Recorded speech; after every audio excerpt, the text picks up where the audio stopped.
work and school, because May the 4th be with you. Thanks, George Lucas.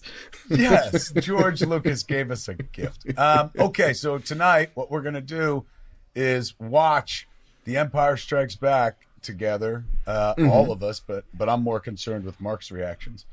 And we're going to comment throughout. Now, mind you, since we're doing it online, there may be gaps, while one waits for the other to speak.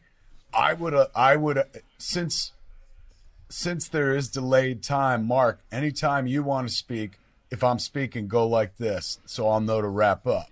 And anytime if you're on a tear and I'm like, ooh, I want to jump in, I'll raise my hand, and then you'll know to wrap up. That'll be a decent visual cue, because otherwise it's like, I want to say something. 1, 2, 3. I want to say something. So let's not be like those people that digitally erase the ear pods from late night shows to hide the fact that people are actually wearing ear pods during these trying times. Let's embrace the fact that we're separated by a sea and ocean of technology, but it's also bringing us together. Ladies and gentlemen, me and Mark, are going to watch the Disney Plus version of Empire Strikes Back. We chose that not as a plug for Disney Plus.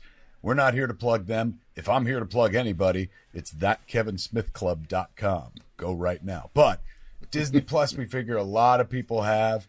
Maybe not everyone has Empire Strikes Back in their home viewing library, although what would you be doing watching a stream at the Scum and Villainy Cantina if you didn't? But just because everyone seems to have Disney Plus, we're watching the Disney Plus version. Mark, do you know if the Disney Plus version is the classic or the one with like digital Wampa in it? My guess would be that it's at the very least the special editions, if not the most recent version of the George Lucas la-di-da. So I think there's going to be some screams as Luke plunges down a Bespin tube that hadn't been there before. I don't think it's any longer or shorter, but I think we're getting some digital whiz bang. All right, we're going to get some augmented version. This is not, what do they call it? Disclaimer. This is not the version that Mark and I saw in the theater in our childhood, but it's pretty close. Close enough. So close enough, man. But boy, oh boy, not only is this a great Star Wars movie, in fact, the best Star Wars movie, one of the best pop movies ever made. Would you agree, Mark? Indeed. Yeah. I mean, it is. I mean, we'll get into it a little bit later because we have like 2 hours and 20 minutes to talk about Empire Strikes Back. But this was a very instructive movie, I think, for an entire generation of moviegoers who saw this at an age in which this was like maybe the most mature movie they'd ever seen. And I'm definitely one of those people. It was like, wait a minute. This is deep and sad. Excellent point, man. It's true. This was, even though it was a movie about fantasy and characters who you would come to know from a previous film and adventure and stuff like that, it was kind of, for lack of a better description, adult. Like, not adult where they're like, look at these, but adult, like, they're dealing with adult themes. Like Star Wars, everybody wins, and so you go home feeling good and stuff. Empire Strikes Back, they're like, this is life, kid. It sucks, and people get frozen and taken away by bounty hunters. Yeah, this is a generation's first tragedy, I'm pretty sure. And as such, it's super important to me because, after this, why does any movie need a happy ending? Empire didn't have a happy ending. So true. All right, kids, line your shit up.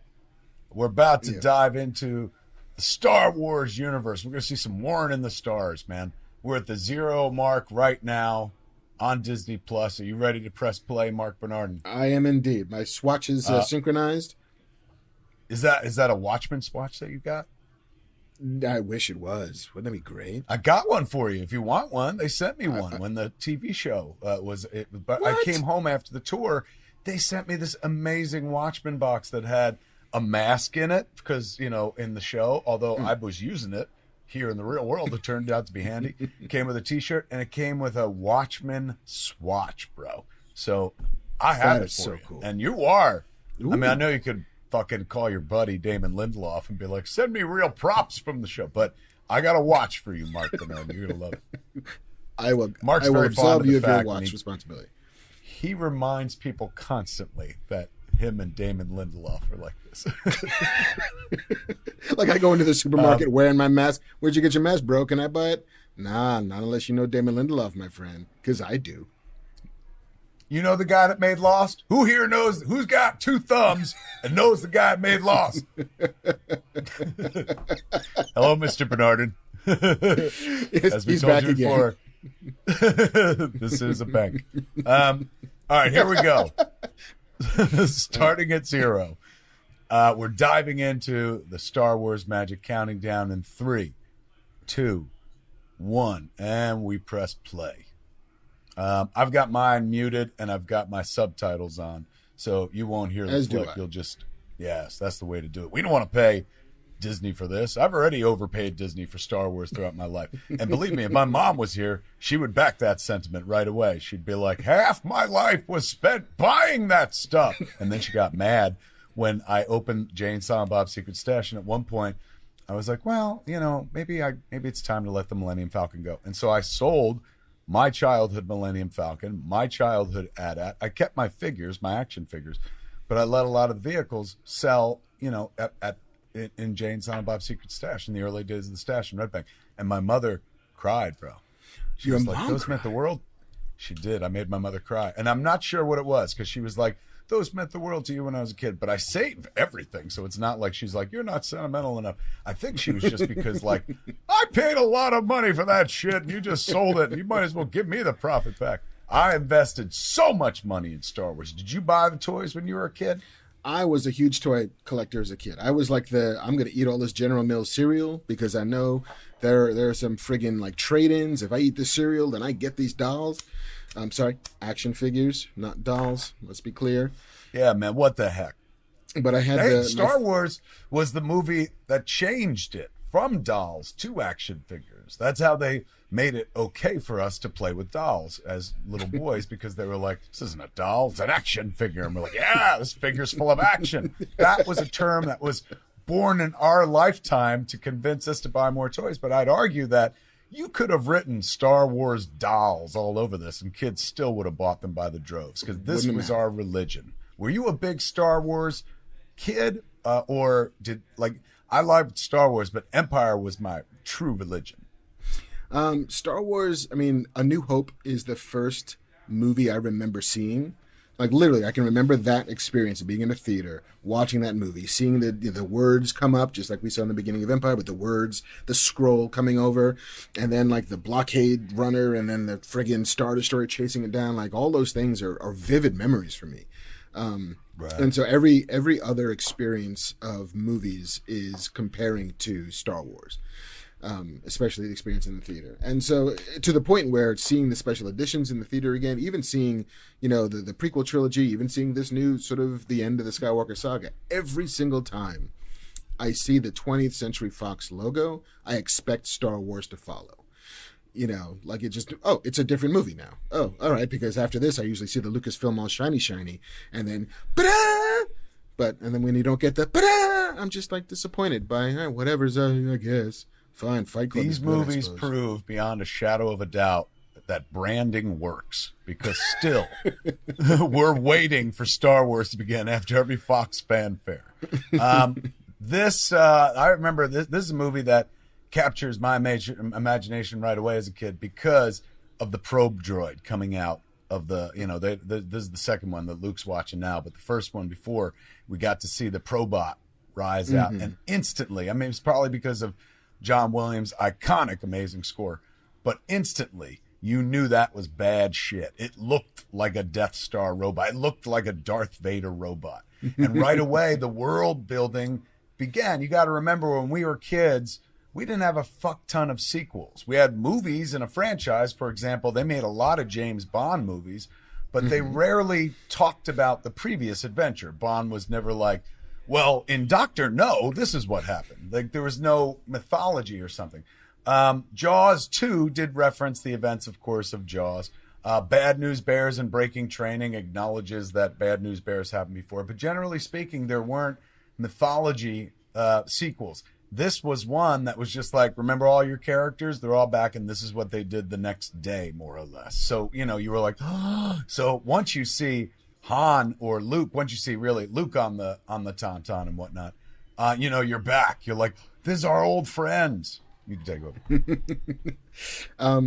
Now, which one of these, like Star Wars, whenever you visit a planet, George Lucas was very fond of this planet only has one ecosystem. This is the snow planet, or the sand planet, or the swamp planet, or the gas planet. Is there a beach on Hoth somewhere that we don't see on the other side of the planet where they're like, I know there's some shit going on in the northern hemisphere, but down in the south of Hoth, holy shit, man, it's like Miami. It's the vacation spot.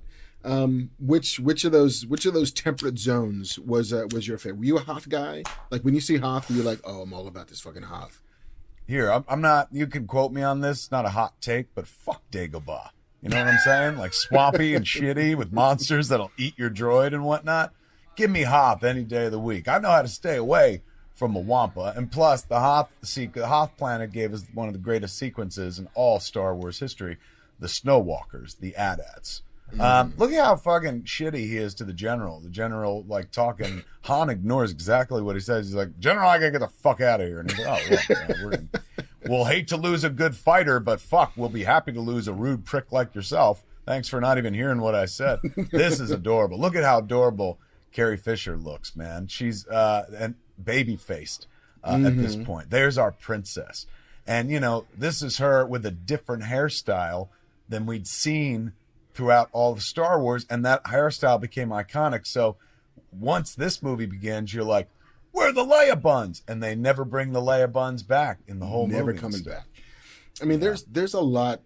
I mean, Ord Mantell. They referenced Ord Mantell. There's some world building too, because remember, Ord Mantell was in the comic books, the Marvel comic books as well. There were other references to Ord Mantell outside of Empire.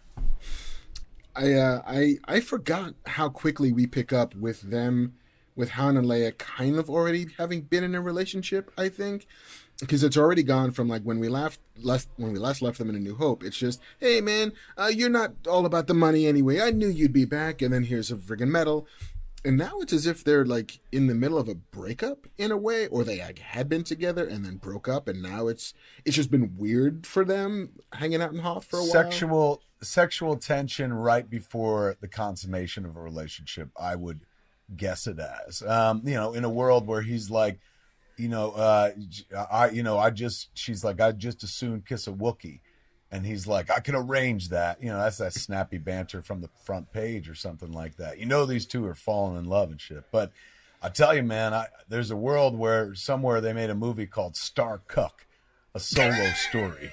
And, you know, it's all about how he arranges fucking, you know, meet and greets with Chewie that turned very sexual. And it's... and the tagline, if they had a tagline for it, it would be, he watches Wookiees make whoopee, ... Take it off. Look at Take this. your bandolier off. Do they have much of a relationship, Han and C-3PO, in Star Wars?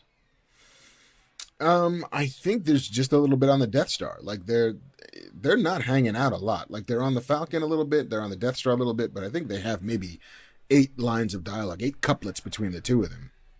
And now it's as if they're just like the odd couple. If I'm C-3PO, I'm like, you know, man, like get off my goldenrod dick. I'm trying to help here. Like I'm doing my best.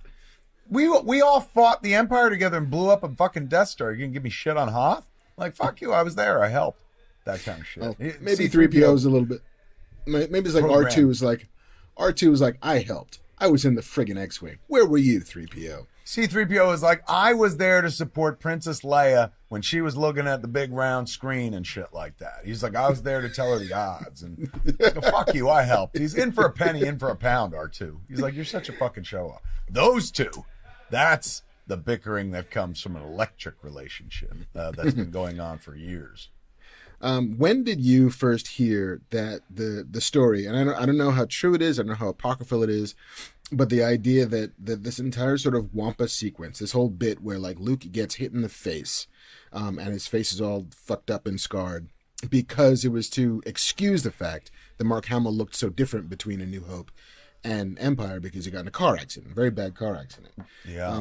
He'd gotten, I heard that even then as a kid, like, because it was in the news. We didn't have, like, you know, the internet, of course, but, like, People magazine existed. So, like, they talked about him being in an accident, but the face, like, how they worked it into the movie was more like me putting it together rather than, like, reading an article, because as a fan, I knew he had gotten hurt, and so in this movie when he got hurt, it was like, so later on when he looks scarred, you're like, it all kind of tracks. Could you imagine if you bought a pizza and that pizza cut your fucking arm off? Because that's what happened. That's what just happened to this guy. He's like, oh my god, I got my fucking meal, I'm gonna have a good ass time tonight, eat the fuck out of this, and all of a sudden his meal came to life, cut his fucking arm off, man. And it's a Star Wars movie, so of course some arm or some hand was cut off. He never goes for legs, man. Like, you know, no. I would have went for the Wampa leg, because you cut those fuckers' legs off. He's like, then you got a shot of him on the ground, like fucking boxing Helena, man. And he's just like, that's horrifying. But they weren't going for horror, I think. I love Han's fatigues in this movie. Like, this is my favorite Han Solo outfit. Fuck the one from the first one with the vest and shit, the classic one. The Han Hoth fatigues with the jacket, I would wear that coat today if I could find it. I've met people in the real world. I guess they sold it on some, like, Disney store or something. They must make that Han Solo Hoth coat, because I've seen it on, like, a fucking fan. Because I would love to put on that coat and be like, then I'll see you in hell, like, every time I leave the fucking place. Which is the shittiest thing to do to a dude who is like, you should be careful out there, Mr. Solo, you might die. He's like, then I'll see you in hell. And then the other guy's just like, what does that even mean? Why am I going? Why would I? Yeah, like, fucking, why am I going to hell? I'm a believer. I have never heard you talk about Jesus, Han. You know what? I'm never talking to him again. And then he pairs up with C-3PO, and they talk about how shitty Han is, man. And soon the cancel Han, the Hansel campaign begins on Rebel-based Twitter. It's like, dude, never mind the horrifying notion of what happened to Mark Hamill in real life. This movie introduces two things. Number one, the Tauntauns sound like the Hamburglar. They're always like, rabble, rabble, rabble, rabble, rabble. So I say George Lucas owes Disney a buck or two. But they also are going to introduce us to how to save a life by taking another life. So, you know, that's something, or using a dead life. I guess they didn't really take it. Because Han doesn't kill that Tauntaun. He's just like, I got a dead Tauntaun here. But let's be honest, Rick and Morty style, you knew he would have. He would have been like, Luke's more important. And that thing goes down. And then he cuts it open and shit. But Han got lucky in as much as poor Tauntaun gets exposed to the elephants. This is one of the greatest scenes in movie history right here, man. Where, you know, I've never been as sad. Goes, that it chills up the spine every time. Right. Because, like, the sound of the door is, like, slowly winding up, and the music is crescendoing, and then Chewie looks over and sees it, and then, Han's outside and he's all dead. I remember in high school, anytime, you know, we had a gymnasium like everybody else, and anytime they went half gym and they closed the giant door, I would always go, you know, like close. Every time I see a giant door close in life, on movie studio sets, they got big giant doors. When I see them close, this is the beginning of ghosts in the movies, right? Like, you know, he heard first Force ghost. Ben's voice in Star Wars when he's like, use the Force, Luke. But this is the first time he fucking sees Ben Kenobi and shit. This is a very coincidental vision quest where it's like he happens to fall down here, and then, you know, Obi-Wan's like, you have to go to Dagobah, go find Yoda. And then as soon as Obi-Wan disappears, then Han Solo comes, like, walking in. It's like, oh, it all happened here. That all happened because Harrison Ford was like, I'm not doing all that exposition. I just want to ride up on a Tauntaun. Let the old man Ghost do the exposition. He can talk about fucking all that shit. I'm here to rescue. I'm rugged. I'm a carpenter, man. This is the... I was so happy to see these two come back together, right? Because they're new friends in Star Wars. Oh, there he goes. Bam. A little bit of stop motion there. blended with a real Tauntaun head. Well, not real, they don't exist, but a life-size Tauntaun head. I don't understand why, in a world of fan service, you know, they echoed and brought back a lot of things in the sequels and the new trilogy that they just made, but nobody did Tauntauns. I always thought that, like Ryan's movie, The Last Jedi, it shouldn't have been new animals that they were riding with those creepy human faces.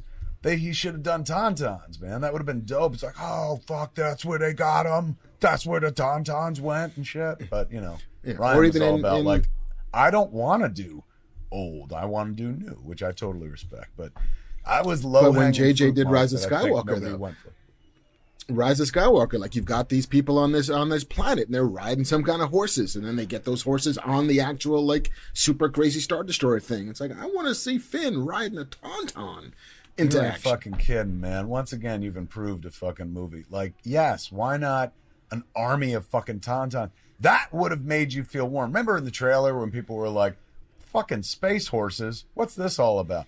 Imagine if it had been a fleet of Tauntauns running across the deck of a Star Destroyer. You'd be like, that's the image I would jerk off to in the 70s. Just, what's better than that? This is the first time we see the snow speeders, I mean, man. Farrah Fawcett, Catherine Bach. I mean, there's a lot of different, but no. Fake. They came later. Snow speeders, first introduction of a cool new vehicle in the Star Wars universe. We were used to the X-Wing. We're used to the TIE Fighter. We're used to the Millennium Falcon, Star Destroyers. But this is where, the Probot, that doesn't count because it just looked like a asteroid and shit. But this is like, ooh, like I wonder if they're going to sell that. And you'd be damn skippy they sold it. They will. And then they introduce on the same planet the AT-AT as well, the other new addition to the Star Wars armada, which, like, as a kid you were like, oh, they look like metal elephants, and they were based on the movement of elephants, if I remember correctly. Can we talk for a little bit about the fact that we're like 15 minutes into this movie, and we haven't seen the Empire that is going to be striking back? Like, it is literally just like survival we saw story. the probe droid, and we start on a Star Destroyer, but we haven't seen our main bad guy, of course, is what you mean. Right. And it's like our heroes are not in any way contending really with the Empire. It's just, oh, it's cold out. And, oh, Luke got lost. And, oh, we got to go save Luke. We're going to slice open this Tauntaun. And, like, oh, we found him. And then he's in the hospital. And it's like, oh, where's the threat, per se, that we were told was coming? These movies are always a little... Think about the Infinity War speed. They literally open with, like, Loki getting killed and Thor getting his ass beat by the big bad guy. They don't bury the lead. They're like, here he is. This place, these cats are more leisurely and shit. They're like, we'll get to evil metal man. Like, we want to catch up with old friends. We want to they world build. He takes his time. This is the late 70s. They start making the movie. Early 80s, of course, when it comes out. It's a more leisurely pace. Think about it.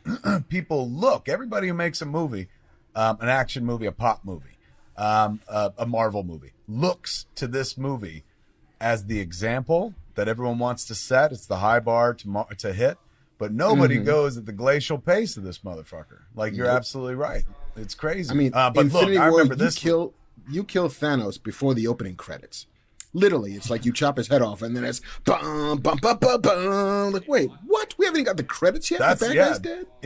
It's crazy, man. Infinity War and Endgame go a lot fucking faster, but yet both of them, of course, would probably give a nod to this movie as like, and look at how well they're balancing multiple characters at once and introducing sexual tension. Now, those two kissed in Star Wars, so you're like, yeah, they're going to keep kissing, but all of a sudden Han in the beginning is getting all sweet on her and shit. And that's when you realize later in life that George Lucas made the mental calculation and had to be like, I have to show that she's interested in this guy because I'll get two bites at the apple. One, they're going to think it's a love triangle, and then I'm going to creep them all out for generations, send them to therapy when everyone finds out they're fucking twins. And they don't find that out till the third movie. So George Lucas probably ruined our psychological childhoods more than Steven Spielberg, who kept me out of the ocean my entire fucking life. These filmmakers were not being responsible with children whatsoever. Not at all. And like, I think back when I watch the scene again, I'm like, listen, George Lucas had the opportunity to go back into all three of these movies and change a bunch of shit. Some shit that didn't need changing, some shit that maybe whatever, you want to put Jabba the Hutt in, I get it. But all kinds of digital trickery to make it, kind of spiffier and spoofier and whatever. He could have changed that. Like, there's a world in which you could have gotten rid of incest from this trilogy. And George is like, no, that's got to stay. His brothers and sisters have to totally kiss. I mean, we could fix it, I know, but... Sci-fi, it's in space. It's different. Brothers and sisters in space or whatever. Look at Chewie with snow on his face. More of that. Like, that's a great look for Chewie. Hoth always captured my imagination. I used to get, like, the styrofoam or the foam that, like, things were packed in a box, and I could cut this one and make it look like they're set. You know what I'm saying? Like, with the jagged rocks. Oh, all right, here we are. Here we go. How many minutes into the movie? Almost 20 minutes, dude, before you meet Darth Vader again. Re-meet Darth Vader. And this is a different Darth Vader than the last one we met, who was like, I have you now. What? When the dude blasted at him from above and then went spinning off into space.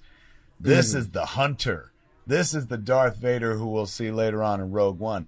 And he's single-minded aboard his ship, the Executioner, man. Look at him. And his helmet is shiny this time around, not like last time. And unlike last time, he has a purpose. He has a mission, and he wants to find Skywalker. He didn't give a flying fuck about Skywalker last time. This time, he wants him. Did you even sense that as a kid? Because as a kid, I was like, how does he even know who Luke Skywalker is? And, of course, we find out and stuff. But he hits the ground running. And that's the difference between George, I think, wrote the screenplay to Star Wars, and what's his name? Lawrence Kasdan and Lee Brackett. Those cats were like, all right, let's they laid track that we still run our trains on today. You know what I'm saying? In terms of 3-act storytelling structure in a giant sci-fi fantasy movie. Yeah, like, and it's as we come out of A New Hope and we come into Empire, and the first time you see Vader, like, you get it. He's pissed off that Luke Skywalker blew up his big, shiny ship. Like, it's revenge. Did you see how close he came to Veers, Darth Vader? He almost kissed him. He was one of those, like, oh, hello. He's like, sorry. And you got to apologize, even though it's his fault. You got to be like, sorry, Lord Vader, even though he was the one that got uncomfortably close. It's tough to judge your peripherals wearing that fucking helmet. You know what I'm saying? Like, I don't wear a helmet. I wear this hat, and sometimes I don't know who's next to me. So if you're wearing that fucking helmet, how do you know the proximity you are to people? 2-1B, man, the medical droid. This guy, I think, didn't he pop back up? And not him, but like another one. Yeah. IG-8 or IG-11 was like, I'm a nurse droid, which I thought was beautiful in Mandalorian. But look at that. That's sweet. But I thought that 2-1B also pops up in Rise of Skywalker when Carrie sort of like passes out, and then there's one of those medical droids tending to her as she is in her forced coma or whatever. Do you really think like you'd be this casual with a motherfucker who literally saved your life by cutting open a dead tauntaun and sticking you inside, and then he's just like, all right, bye. It's like, what? Like, go down there, man. Give him a fucking, give him a good talking to. Fucking like, you mean the world to me. I wish you weren't leaving. Talk it out and shit. I don't know. Although it's entirely possible that Han never told Luke that he put him inside of a fucking tauntaun. Like, Luke passes out. That's true. And then wakes up in a medical bay. It's like, someday I'll tell you what. Maybe 2-1B, the medical droid, told him later on. He was like, your friend stuck you up a tauntaun's ass. Ha, ha, ha. Ooh, the meditation chamber. One of my favorite introductions in Empire Strikes Back. Him alone in that dark, evil egg where later, once it's closed, he takes his hat off, man. That's fuck. I want one of those in life. I only take my hat off in my office when I'm alone and shit. And I want me an egg that closes like teeth. So I'm like, nobody could see me. I take it off. That's his jerk-off pod. We all know that as adults now. We didn't know that as kids.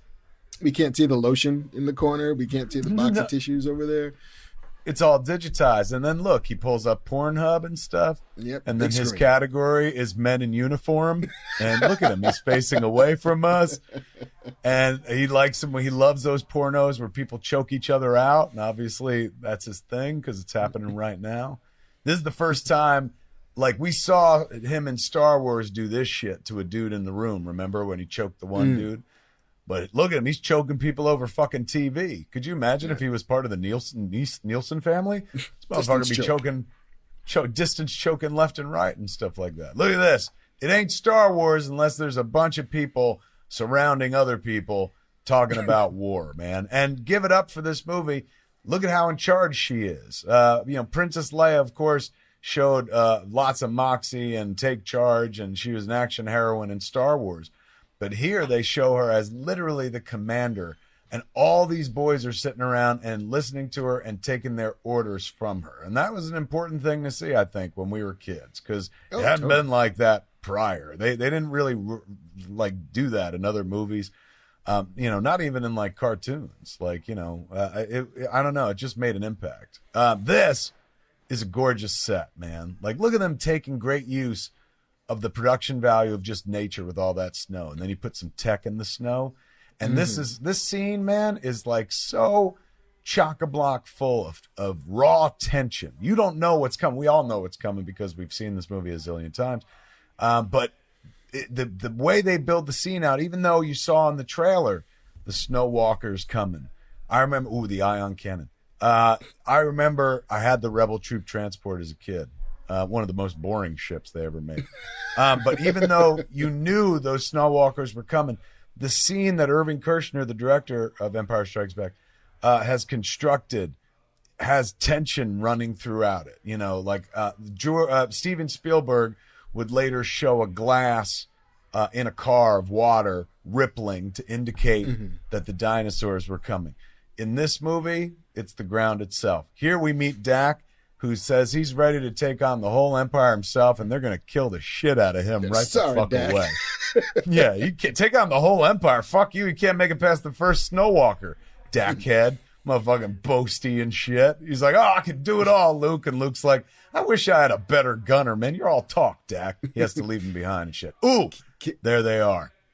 Can I say the battlefield tactics of the Empire are wonky as fuck? Because it's like, all right, we're going to land a bunch of tanks, and we're going to march them in a straight line towards the rebels in a fixed position where they have their guns pointing the direction you're marching. Like, there's no flanking maneuvers. There's no, airborne attacks. There's no, it's the Revolutionary fucking War, where it's, we're going to stand up over here, and you're going to stand up over here, and just shoot at each other for a while. It's something that Ryan corrected in Last Jedi. Remember? They dropped those ships and the AT-ATs, or the guerrilla walkers, right in front of the front fucking door of the base. It's not like, we're going to fucking march a bunch of time. It's right there. These cats are way spaced out. They should have just fuck firing all the weapons. Take one of them AT-ATs, drop it from the sky till it lands on the fucking generator. Yeah. I get that, you're making this movie for children, and so you want it to seem as simple as possible. The bad guys are here, the good guys are here, they're coming, they're trying to fight, and it's all going to go down here. But it's dumb as fuck if you're like a battlefield commander. Ooh, the AT-AT walker, the AT-AT commander, and the AT-AT stormtroopers, the ones and the snow troopers, when they introduced different designs for characters you're familiar with. I loved the snow troopers. They only get a few seconds, man, but they had little capes and shit like that that didn't really serve a purpose or anything. This is blue screen days, Mark, right? Very much so. All blue screen. They don't do that no more. Now it's all green screen. It's all green screen these days. Back in those days, blue screen. There he goes. The useless fucking Dak head. Just fucking dead. I can take on the whole empire myself, and he's fucking dead. Not too much. Yeah, thanks, Dak. The miniature work is just so good. They completely sell everything. And that's just dudes who are it's very slowly. There's no CG. To be honest with you, you're fucking, for the first time ever, you're making me think differently. I thought it was, I didn't think it was miniature work. I was like, they must have built those fucking things, right? It was the 70s. They built a giant King Kong once. They had to build giant snow walkers and shit. But you're right. It's all miniature work, isn't it? It's all Dennis Muren, Dennis Muren. That's right. Hiding in the Muppet half platform where the AT-ATs are 3 feet tall or whatever, but they're still moving every leg. Steady Rogue 2. Rogue 2, of course, is Luke, right? And that Rogue One is a movie. A whole movie. Hey, look, they're doing that thing from Captain America: Civil War, going around the legs of. You know that old movie like Aliens? Man, this movie just fucking works. You could show this movie to people that didn't see Star Wars. That's something that the Marvel movies took from Empire Strikes Back. Like, you don't need to see Star Wars to enjoy the fuck out of Empire Strikes Back. Just like you didn't need to see Captain America: The Winter Soldier to enjoy the fuck out of Captain America: Civil War. Would you agree? Yeah, I mean, it gets deeper. You know, if you've seen the thing that comes before, then all of these relationships all have more texture to it. Same with the Marvel movies. Like, you're not quite as lost, unless I remember my mom only saw Black Panther, and so then she wanted to see Avengers: Infinity War and was like, what the hell is this? Who are these people? It's like, well, yeah, Mom, it's hard to flip to like chapter 14 of a book and be like, what's happening now? But yeah, this is a movie that teaches you how to watch it as you go.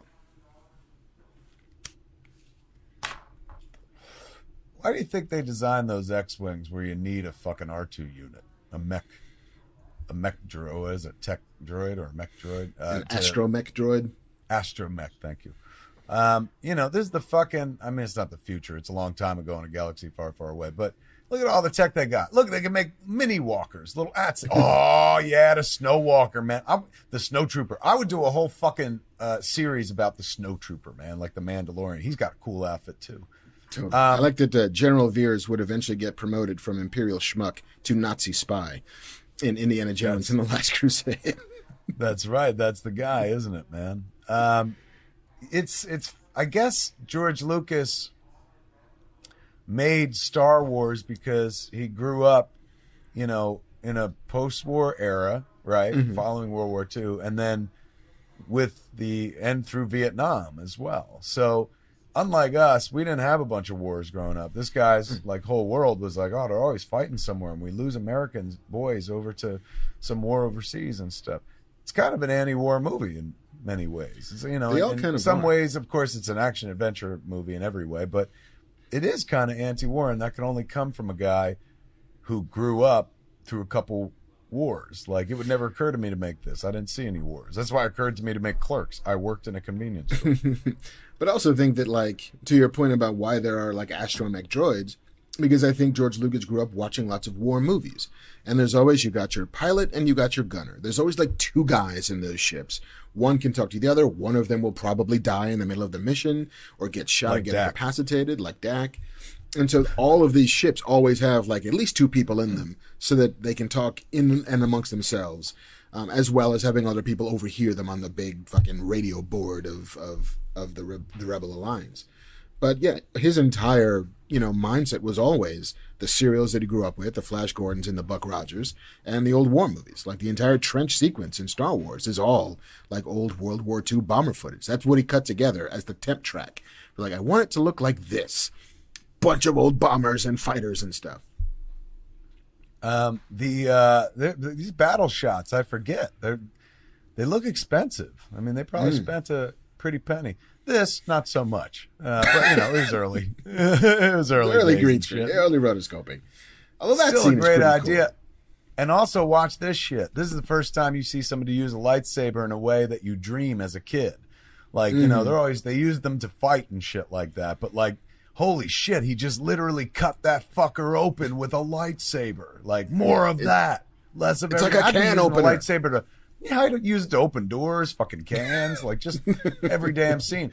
Luke takes out one or two. That one he took out. The other one he talked about. Like, his cord, is his cord the one that goes around the legs? I thought that was yes. Wedge. Did Wedge do it? So somebody else takes that one down, and Luke takes one down. Fucking overachiever. This dude changing course, man. I've always loved that one where he fucking bank left and he's like, pop! He just takes out that fucking snow scooter. It took him so long to get to the fucking power generator and shit. They could have, again, just drop a fucking snow walker on that shit. It's all over. It's like, maybe we should bring bombs with us next time.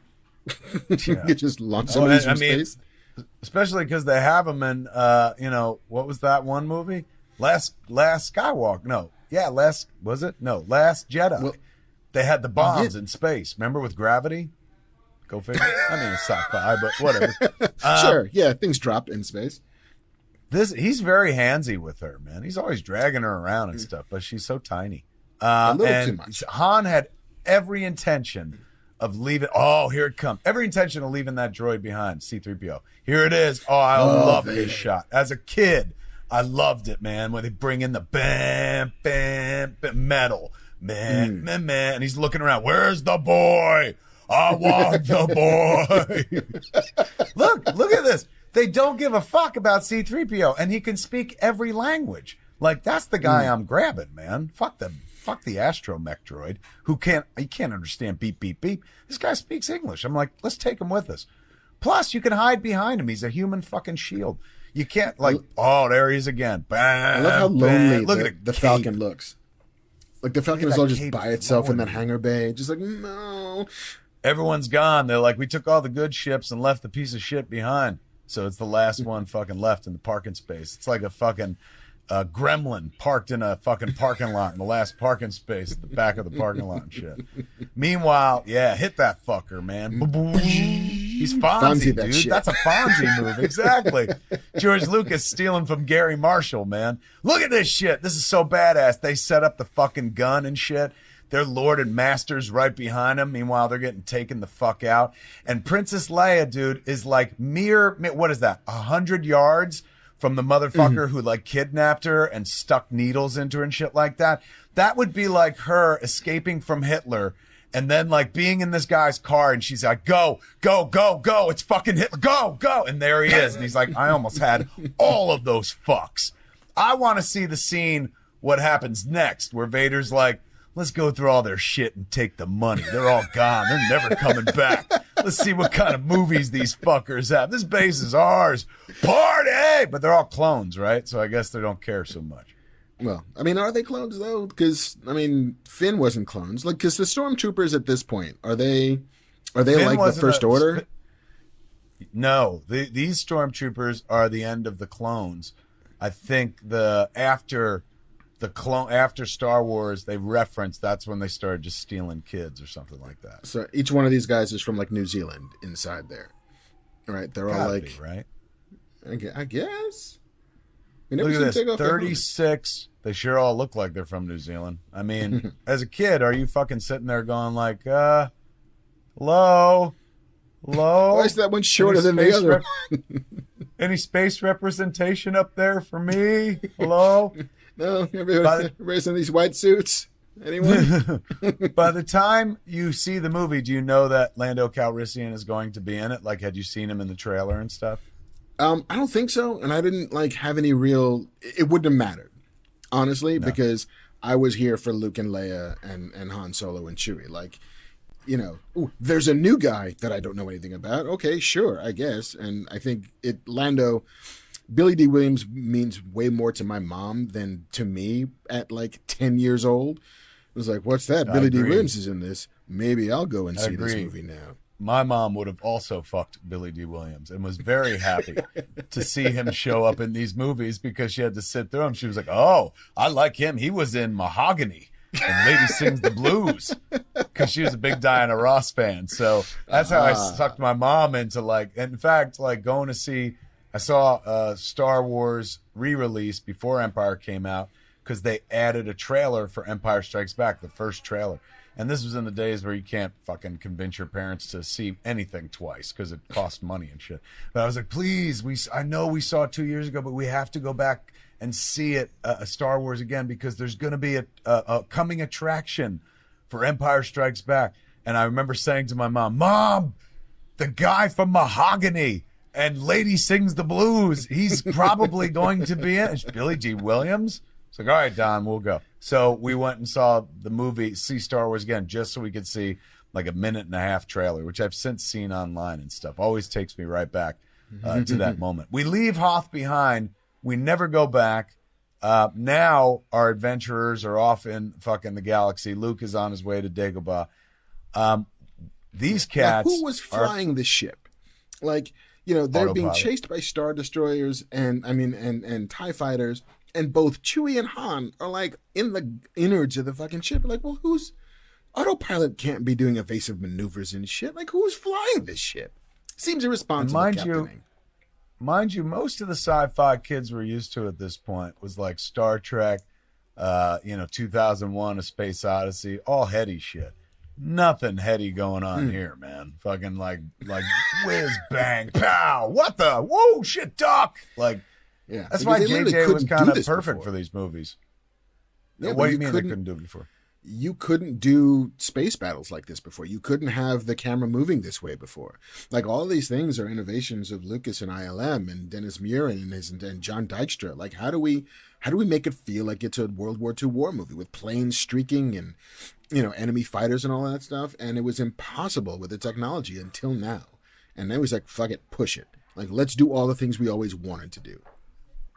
If I was the production designer, I would have been like, can the Millennium Falcon have no windows? That will So much really easier. save our asses and stuff.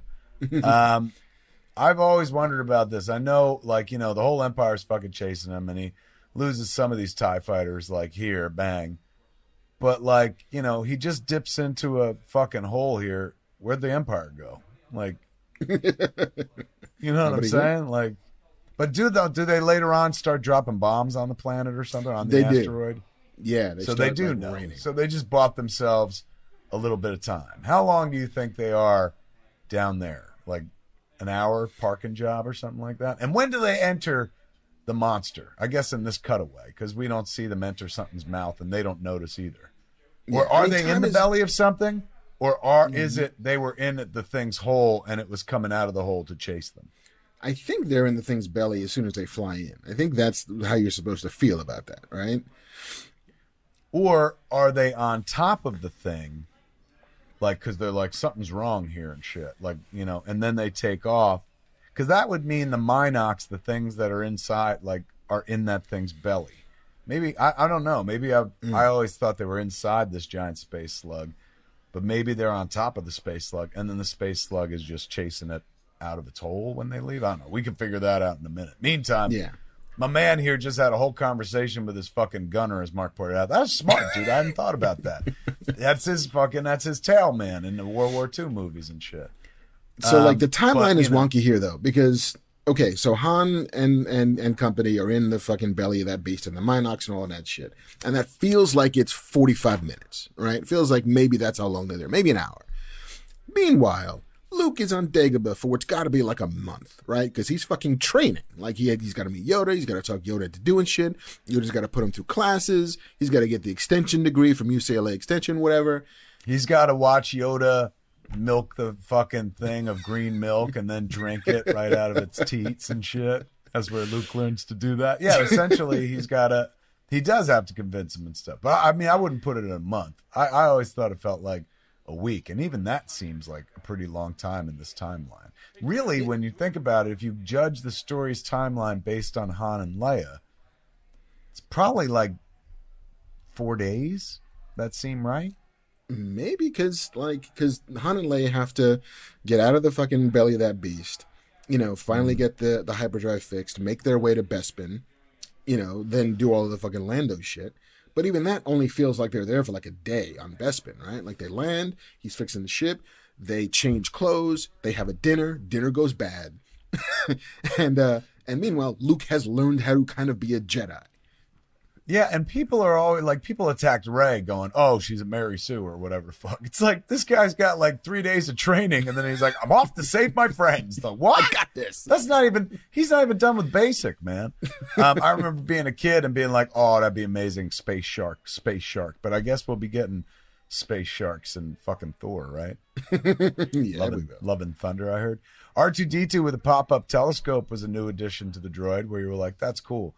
But, as we saw in the prequels, this motherfucker could fly. How come he's not flying out of this place? You know what I'm saying? Yeah, unclear. This set is awesome, though. I mean, because really Dagobah is all an interior set. I think it was supposed to be Pinewood, but then Pinewood, part of it burned down, so they moved to Elstree Studios. And they built all of this indoors, like every single bit of it. I saw a picture of a giant overhead of the place on the internet, one of those throwback photos. And it was massive. Like, to hide the fact that it was a set, they made it deep. It had all these trees, and of course they built all the little sets, mini sets within. But it's pretty damn impressive to look at. And one of those things where you're like, they would never spend that kind of money anymore. They would just be like, stand over there in front of that green screen. We'll take care of the rest. Have you seen The Mandalorian? We're just doing that now. We're not building anything ever again.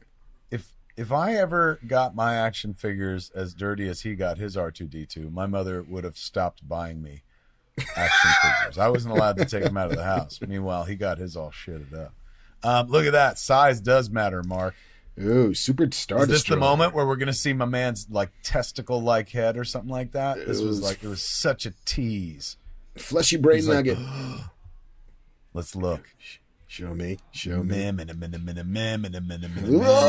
a Nice. fucking barely a suggestion. Now, was that changed to? Is this one of those updated movies where that was changed to look more like Anakin Skywalker, or was that the shot from 1980? I think that's the 1980 shot, because I don't think there's anything that would tell that that's not Hayden Christensen's head, right? Like I think that's, and it's so tiny, like you just get a sliver of flesh, and then it's the helmet's back on and vacuum seal, and then you're moving through it. But yeah, no, I think it's totally what it was. I'll be honest, it's I think it's on pretty well on record that I'm not fucking bright. When I was a kid, I thought Darth Vader was a robot. I thought all the stormtroopers were robots. So that scene when his like fucking helmet's off, that was my first inclination that like he's a human being under that. He's a guy in a fucking suit. They didn't communicate that idea to me as well as they could have in Star Wars. Apparently, I thought he was just a robot. I will admit to agreeing and sharing that perspective when I was young, because like look at them, there's lights and shiny and all of that stuff. They're all robots. Where they're not robots. This guy is like a Joe Biden level of constantly awfully close to the people he's around. I don't mean that politically in a bad way or something. It's just based on pictures and stuff like that. Yeah. I'm all in for Biden, but yeah, he's always. Although his hands were as I guess antiseptic as you can be when Princess Leia tumbles into you. Like he's not grabbing. He's just like hey, whoa, hey. And to be fair, he also catches C-3PO in the hangar bay in Hoth before as they're all leaving. At one point, he gets thrown back and Han catches him, and he doesn't grope or anything like that. No, Han's like. They're like, he's an action hero. Let him catch everybody as they stumble around this movie. This movie's about a bunch of fucking stumble bums that can't stay straight up on their feet. And Han Solo's always there to catch them, man. That's his vertigo action. Catcher. I'm sorry, your equilibrium is off. I'm here for you. And Luke had time to like build a campsite and everything, and like I got all. And he's wearing his Bespin fatigues. He got undressed because remember he got in his X-wing. He was wearing his X-wing outfit and shit. Here he is wearing these Bespin, what we call the action figure was called Bespin fatigues. Should have been called Dagobah fatigues because that's what he's fucking wearing. But the action figure said Bespin fatigues. But do you think he got dressed or undressed in front of R2-D2 right there in the woods and put on a new outfit? Do you think that confused R2-D2 in any way? Like, hey man, don't look at me, R2. I mean, or unless you want to look at me, R2. Or do you think R2 shot footage and shit? Put it in the category. On Pornhub. The introduction, ladies and gentlemen, of one of the greatest movie characters ever created, bar none, Yoda. He has no known, like you can't say Yoda the space elf. He doesn't have, he has no gender. He's a guy, right? He's got to be a guy. I mean, it's unclear. Lady Yoda sound like that. Yeah, it's true. It's like the Linda Hunt of Aliens, where it's like kind of androgynous. Could go either way. Yeah, it could. An argument could be made that Yoda's fairly androgynous. He's wearing a house dress. Yoda was our like kids. Just think about it. You're already in love with these Star Wars movies, and like, hey, kids, here's somebody your size, and he talks funny, and he's the size of a Muppet. Muppets were huge then, and he's a Jedi master. Even though he's little, he's more powerful than this Lloyd and his Bespin fatigues. Like, of course Yoda appealed to us as kids, man. And hats off to Yoda. Like, oh, look at that. He's thick with two C's. Dumps like a truck. Hats off. Hats off to Favreau for like not saving or redeeming Yoda, but Yoda had kind of lost his whimsy and magic over the years and various incarnations and CG and stuff like that. They bring back Yoda. They're like, come on, remember how much you loved Yoda when you were a kid, when he first came out?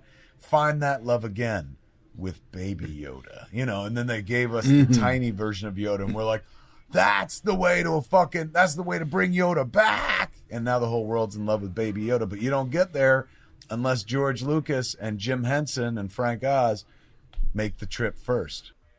Do you remember if there was any reference whatsoever to an emperor in Star Wars? I don't think there was. I don't think there was. I think it's just like Moff Tarkin seems to like, I'm the captain of this ship. And Vader, was like, I'm kind of the big heavy here, even though I'll kind of do what you say and then ignore you when, shit goes and, shit hits the fan. I'm going to get in my fighter. I'm going to deal with this myself.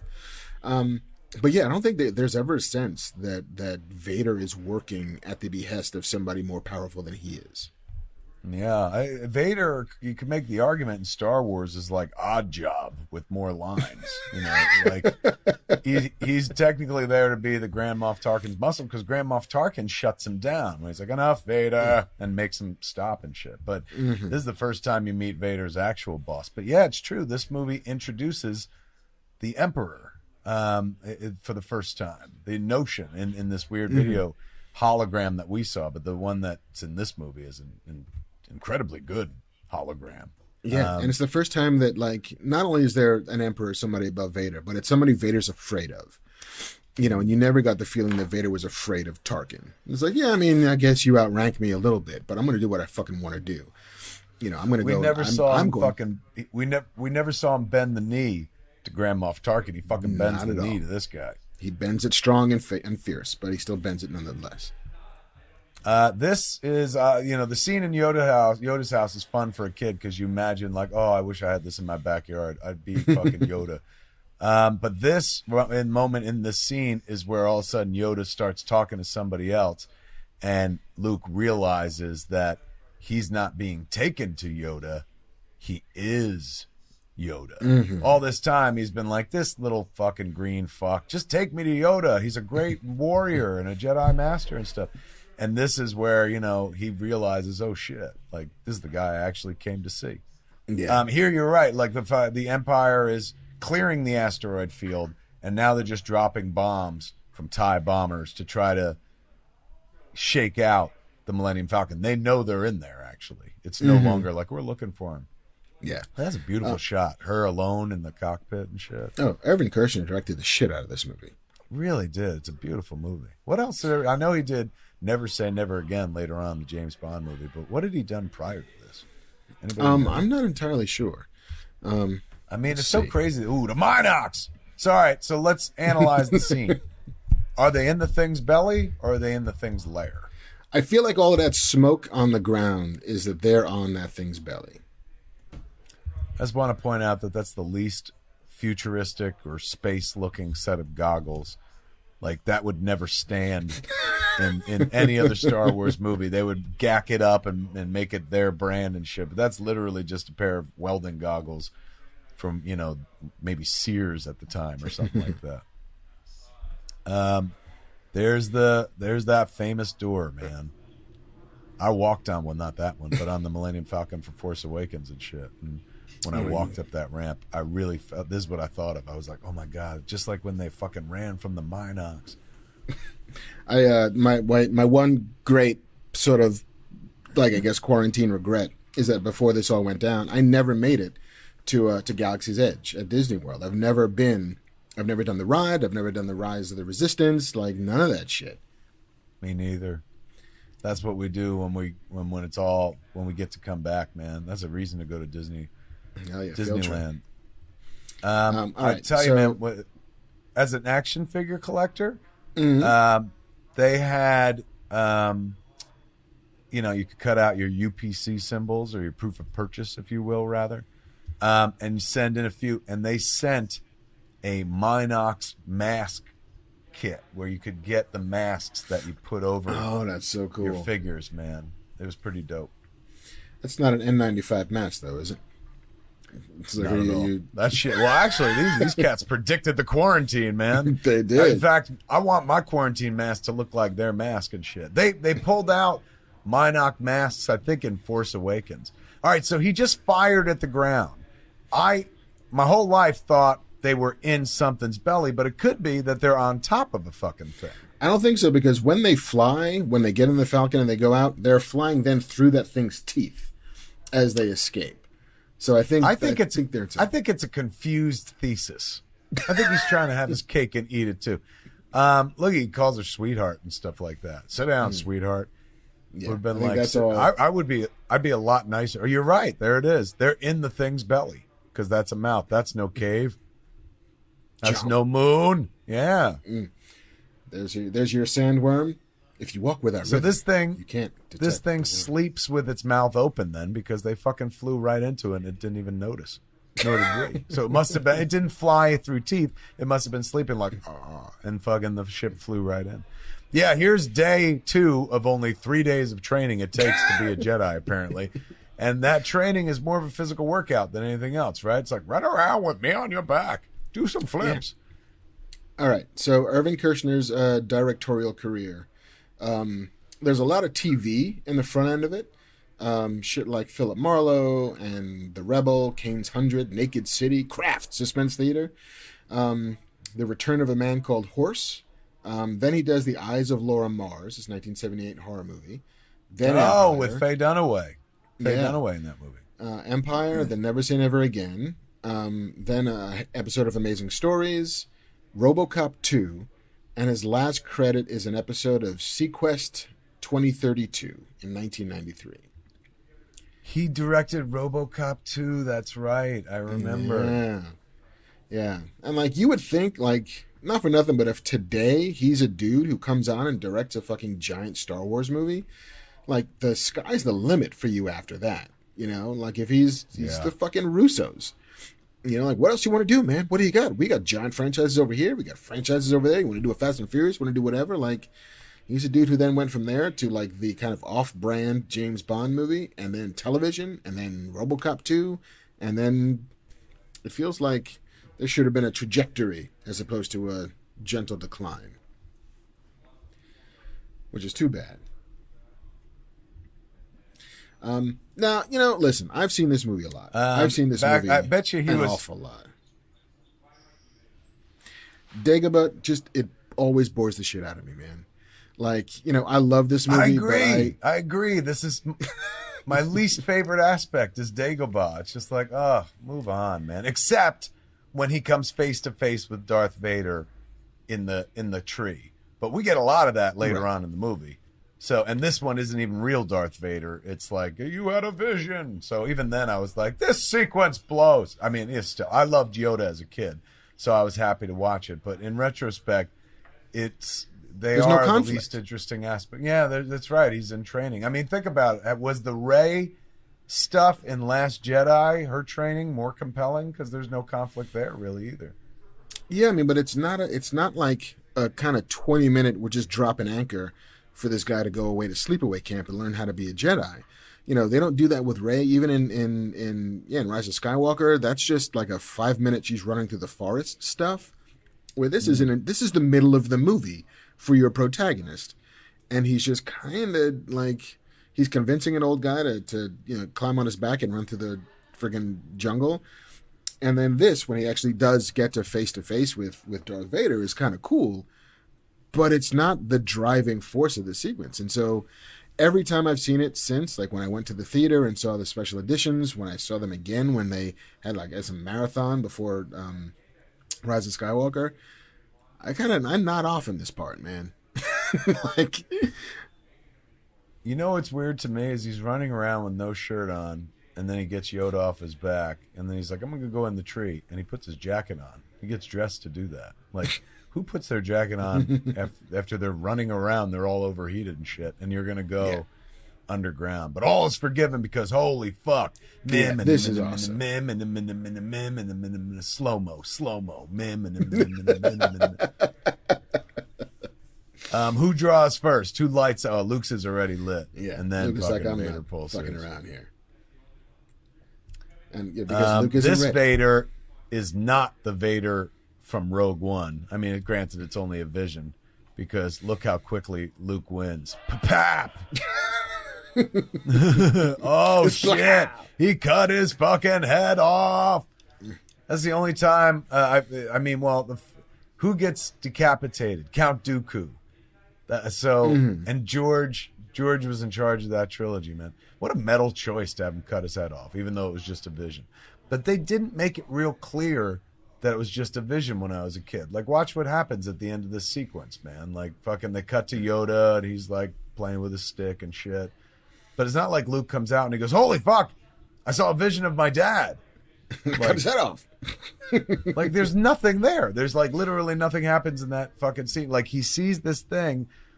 Oh, fuck all that. Because here come the bounty hunters, man. Yes. Oh, fucking. This world-building son of a bitch, Lucas, was a genius. Just threw in characters you never even fucked around with beyond this scene, man. Yeah. And I was willing to buy figures. Bosk!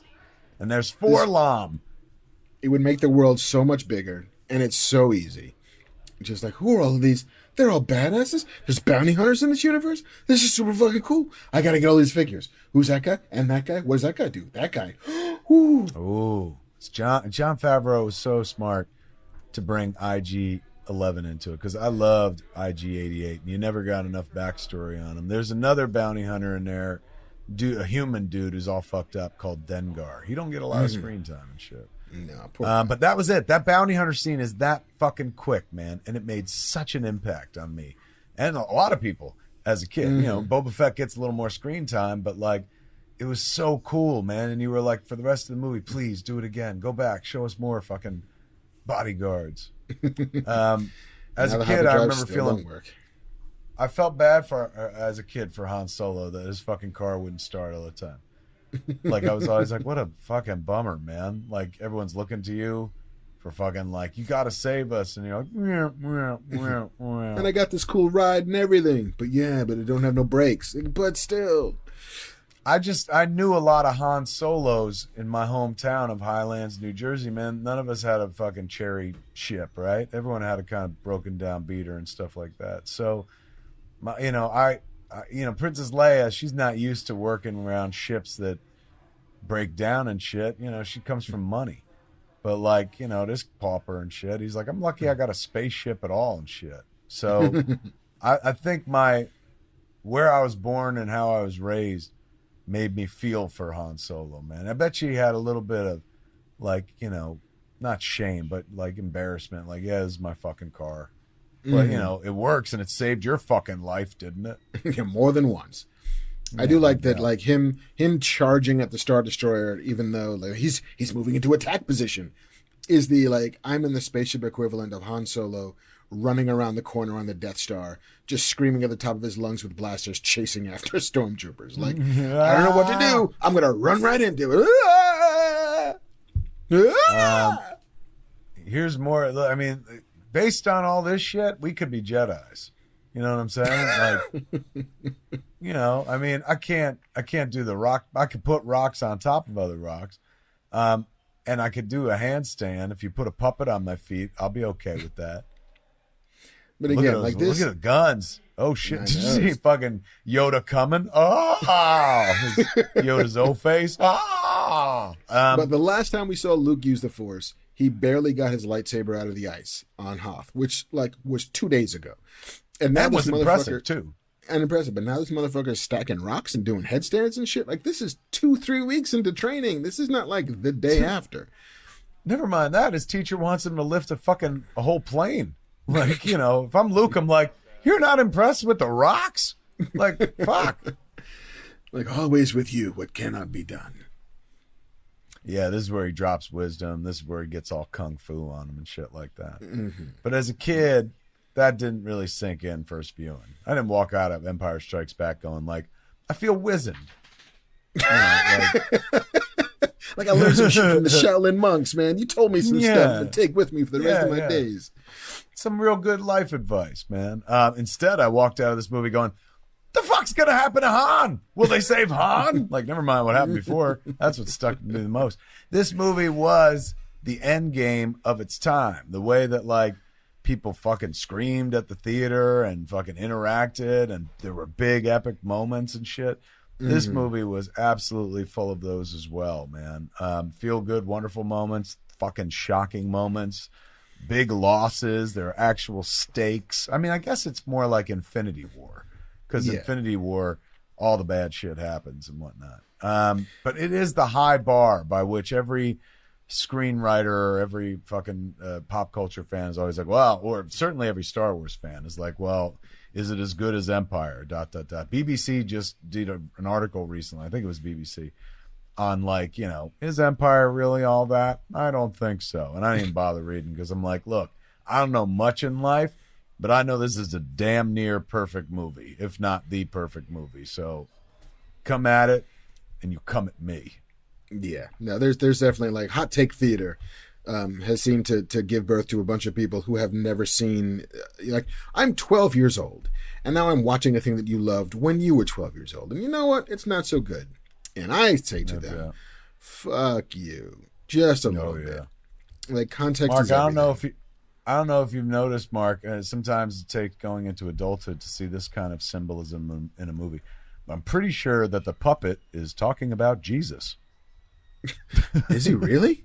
I mean, he's in the rock, he's in the tree, he's in the air. Look over there. I mean, that's how I was sold Jesus as a kid. So, I mean, it sounds more Dr. Seuss to me than Jesus. Is it a rock? Is it a clock? Is it a bear? Is it over there?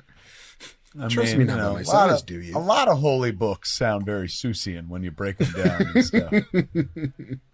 This guy with the cane and shit, you know, in a modern take on Yoda, at one point he would fucking pull the cane apart and it would have a light up lightsaber underneath. Yep. It's like, why the fuck do you think I carried this forever? Yeah. Here's the Yoda I remember, flex. you know, I think this scene's a little too long, Mark. I'll be honest with you. I'm not a great filmmaker myself, so I got no business criticizing, but too long for the Yoda puppet lifting the X-Wing out of the...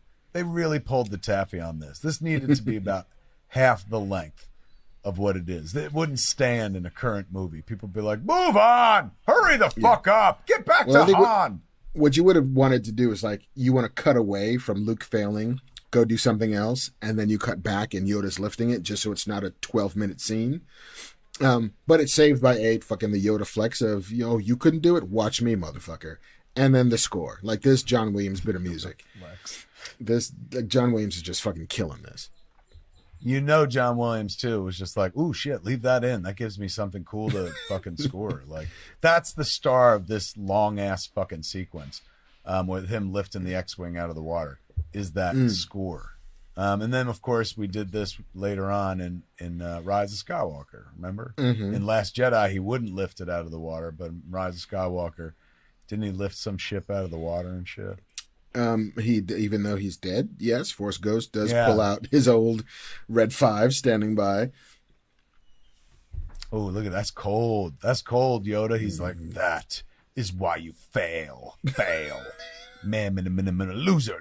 Man, you are canceled. Man, I'm the best. This motherfucker, like, he's just nobody wants to work for Darth Vader, man. Like, forget it. If I worked for Darth Vader at Quick Stop, I wouldn't have lasted a day.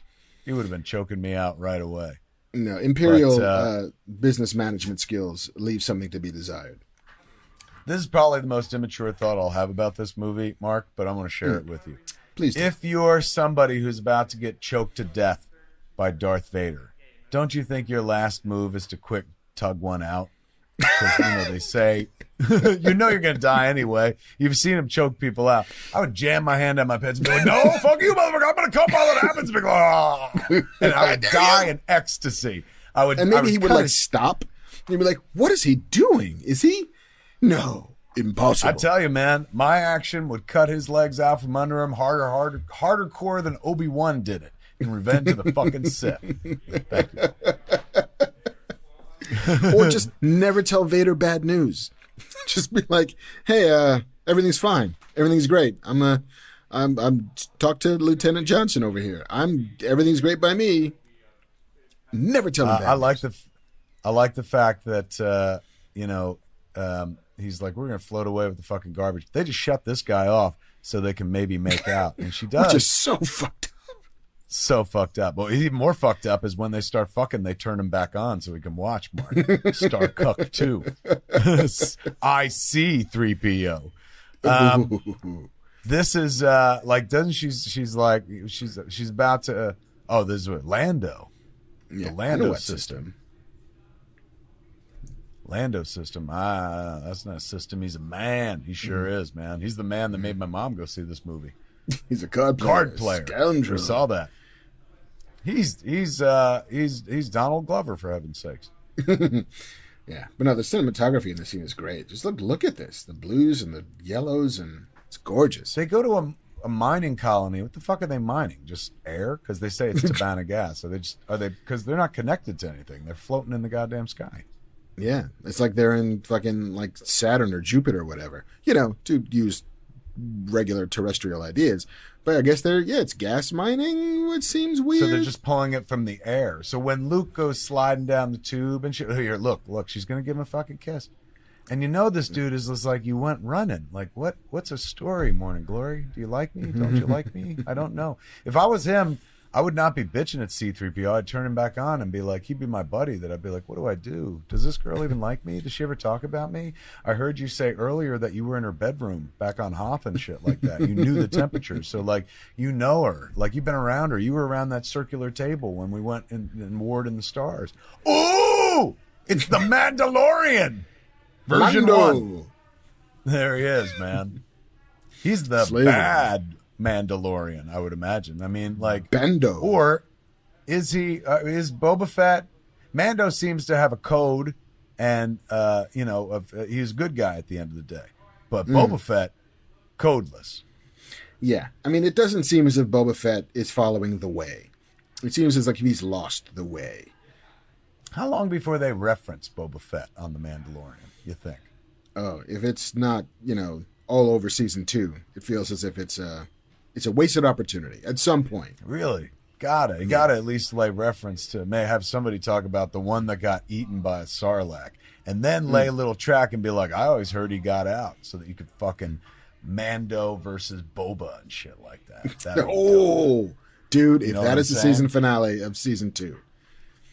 Jon Favreau, you listening? He's like, no. I'm off being creative and I'm setting the fucking tones of pop culture. You think I'm listening to your fucking podcast? No, we shot season 3 in my backyard. This is where Luke is all of a sudden like, all right, I gotta go. I saw the future. See, why didn't they kill two birds with one stone and have him see the future inside the tree? You know what I'm saying? You'd have thought. Like, he could have had a vision of them at that dinner table and be like, oh my God, they all went to dinner without me. Holy shit, Darth Vader's there. Like, instead of doing a poetic thing, like him fighting Darth Vader and then finding out that he's fighting himself. Yeah. Now, Yoda's strong. He's got the Force. He can fucking keep this guy here. But he's cool. He's just like, look, I don't care when you come stay, lay or pray. If you want to go, be my guest. Just know that 3 days does not a Jedi make. And yet, in the fucking other movie, like in Return of the Jedi, like, he's a Jedi now. Yeah, he's fine. You got this. You came back One for of the another week. cheapest Star Wars vehicles that you can buy as the Kenner toy collection was the twin pod cloud car, Mark Bernard, and it's $7.99. Yeah, two guys, $5.99. It had no beeping lights. It just had stickers you could apply and open windows so you could put the figures in and landing gear. But still, like, any relative could get you a Star Wars toy, because they had plenty of Bespin twin pod cloud cars on the two guys, Bradley's and Kmart shelves, and be like, look, I'm interested. I know what you're interested in and shit. And so I had maybe 4, 5 twin pod cloud cars and shit, because it was the go-to cheap gift. I guess it was on sale for like $3.99. So I got a fleet of them. I'm like, nobody thinks to get me a TIE fighter? I don't have one of those. Those were expensive because they beeped and fucking the wings popped off and shit. Here we are, Bespin. Here's some new CG shit, because none of this was in the OG. Like, just that landing platform. The landing platform is old, but everything else. And it was enough. And we liked it. Oh, how we loved it. But yeah, he used this fucking addition to beef it up, and Bespin suddenly looks vast and stuff like that. And I think there's like A lot like Coruscant. You're absolutely right. Yeah, man, I want to know, does anybody know out there, how do you mine gas from the air? Because there's no connection to a planet or anything like that. There's no... Like, are they hovering there? Yeah. So they must be mining it from the air. Gas is in the air and shit. So when Luke goes sliding down, is he choking on gas down there? Where he's just like, it's straight up Tabana gas. There's no oxygen. And would he keep falling? Would he keep falling into the center of a planet? Or is the gas so heavy it might have caught him if he would have let go? And here comes the greatest character in fucking Empire Strikes Back, Lobot, the guy right behind Lando. The bald guy who gave every bald guy in America hope that they too could be in a Star Wars movie. They saw that guy show up and they were like, that's me. I'm Lobot. And he's wearing headphones and shit. He's got his headphones on, his Sony Walkman, years in advance and shit. More him. Did he pop up in anything else recently? I don't. Fuck. Is he in the JJ / Ryan? I heard there was that they wanted to have him in Rise of Skywalker, and maybe he got cut for time or something. But that would have been a deep cuts fucking reference if Lando was like still hanging out with Lobot, and you're like, his fucking bald manservant with the headphones. Is Lobot a human or cyborg? Are those things just his like fucking air traffic controller headphones, or is he half man, half machine? Is he like RoboCop? Is he Westworld? Is he a host? Ooh, crossover. Once again, everybody leaving C-3PO behind, even though he's the only one that can speak every fucking language. So you're going to run into a bunch of Ugnaughts. You don't want that fucking guy around? Because you ain't going to know when he's like fucking, I have spoken, and walks away and shit like that. Well, the one language that he can't speak is the language of love, because Lando's about to go fuck Princess Leia, and I don't need you. You ain't kidding. And look how he's doing it. Take notes, kids. He's not even walking next to her. He's leaving her in the dust, just walking with Han. He's like, I'm going to play my move by not being interested in her and stuff. Yeah, but he's got the cape. My cape a lot. Cape wins all. That's true. That's maybe why he's walking in front. He's showing off the ass view and the cape, and she's sitting there going, cape, man, because she comes from like cape world to some degree, right? Yeah, and then again, the other cape that she saw was Vader's cape, and it's like, ooh, this guy's rocking the nice cape. Ichuta, that motherfucker cursed him in Huttese, that other 3PO unit. And how weird that a C-3PO sees another 3PO unit and like fucking they don't hang out and shit. But I walk my dog all the time. It's a dachshund, and we see other dachshunds and she don't give a fuck. So I guess this tracks is what I'm saying. Yeah, whatever. You're a gold one. I'm a silver one. Don't give a fuck. I know, but it's like we've never seen another C-3PO in this movie, and this guy isn't like, hey, we should hang out. And the other one isn't like, hey, where are you from? Holy fuck, isn't it hard being surrounded by all these people who don't take us seriously? They always leave us behind. They shut us down. Have you ever gotten shut down in the middle of a fucking conversation? Shit like that. But instead, motherfucker walks away and he gets killed for it. He gets punished. Let that learn you something. I feel like this particular ghost vision seems very clear. I don't remember it being that clear as a kid. Like, it's no longer a Force ghost. He looks like he's in the scene with them. He's just well lit. Yeah, I guess so. I guess that's what they did for the special edition. Yeah, they just amped him up. Do you think when Luke's not around, that Ghost Kenobi and Yoda hang out? I mean, I think so. Like, cause whatever the fuck do they have to do? Like, what does a Force Jedi do? If I was in heaven, I'd come back all the time and hang out with people. I'm not scaring them, but like the ones that had the shining, like fucking Yoda apparently does, so he can talk to the dead. I'd come hang out with them all the time and stuff. I mean, heaven's eternal, they say, and it just keeps going. He's dead. You're dead forever. So, and you live for such a long time, on Earth. How would you not be interested in what's going on and shit? I'm sure he hangs out with them all the time. I'm sure he's like, Yoda's the Scatman Crothers. Yes. I bet you they sit around and he's like, remember when we let the boy into the council and I told you not to? But you were like, no, I'm bringing the boy. And that created 9 fucking movies or more. Maybe next time you listen to me. Maybe next time you listen to fucking Yoda. And he's like, this is why I don't come hang out with you as a ghost on Dagobah, because you're so critical and shitty about the past. Get over it. I'm dead. I paid the ultimate price. And Yoda's like, I don't think so. The ultimate price is give me one of them Twix bars that I stole from Luke. Those are good.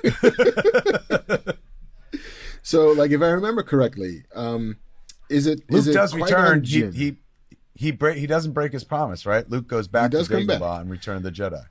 But is it Qui-Gon who's the first one who learns, or is it Obi-Wan who learns how to commune with the dead? Right? Is that at the end of like Revenge of the Sith, where it's like, your old master is waiting for you. I can teach you how to talk to the dead. And like, so now Obi-Wan learns it and then teaches everybody else, or does Yoda know? Like, who's teaching motherfuckers how to talk with dead ghosts? Who do you think he referenced, Yoda, when he was like, all is lost, and he goes, no, that boy was our last hope, Ben Kenobi says. He goes, no, there is another. Who, in this movie, who did George Lucas and Lawrence Kasdan and Lee Brackett intend as the other?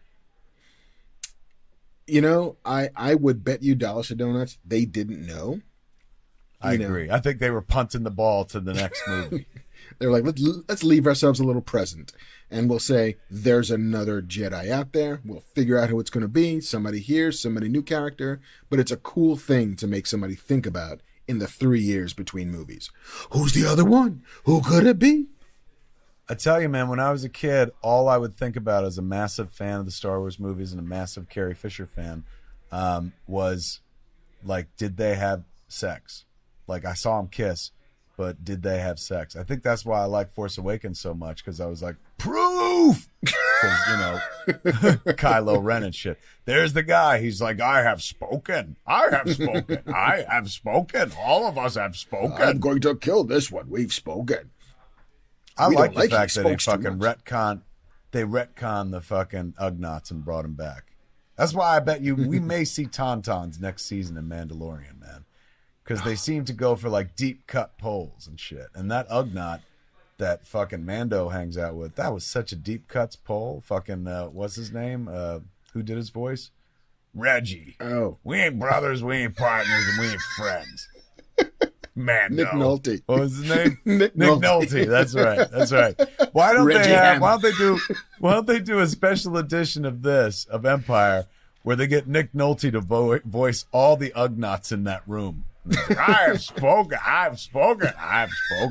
See, they can what I literally want is- just get the line once and duplicate it. I want season 3 of Mandalorian to go and find the old wizened one-armed Wampa that's still on Hoth.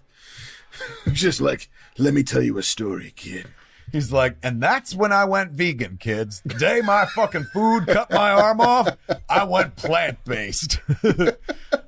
This is leading to one of the greatest moments in Star Wars history, and the greatest unfilmed scene in Star Wars history, man. You weren't seeing this coming as you were sitting there in the movie theater. All this extra scope that you're seeing, that came from George Lucas in the special edition.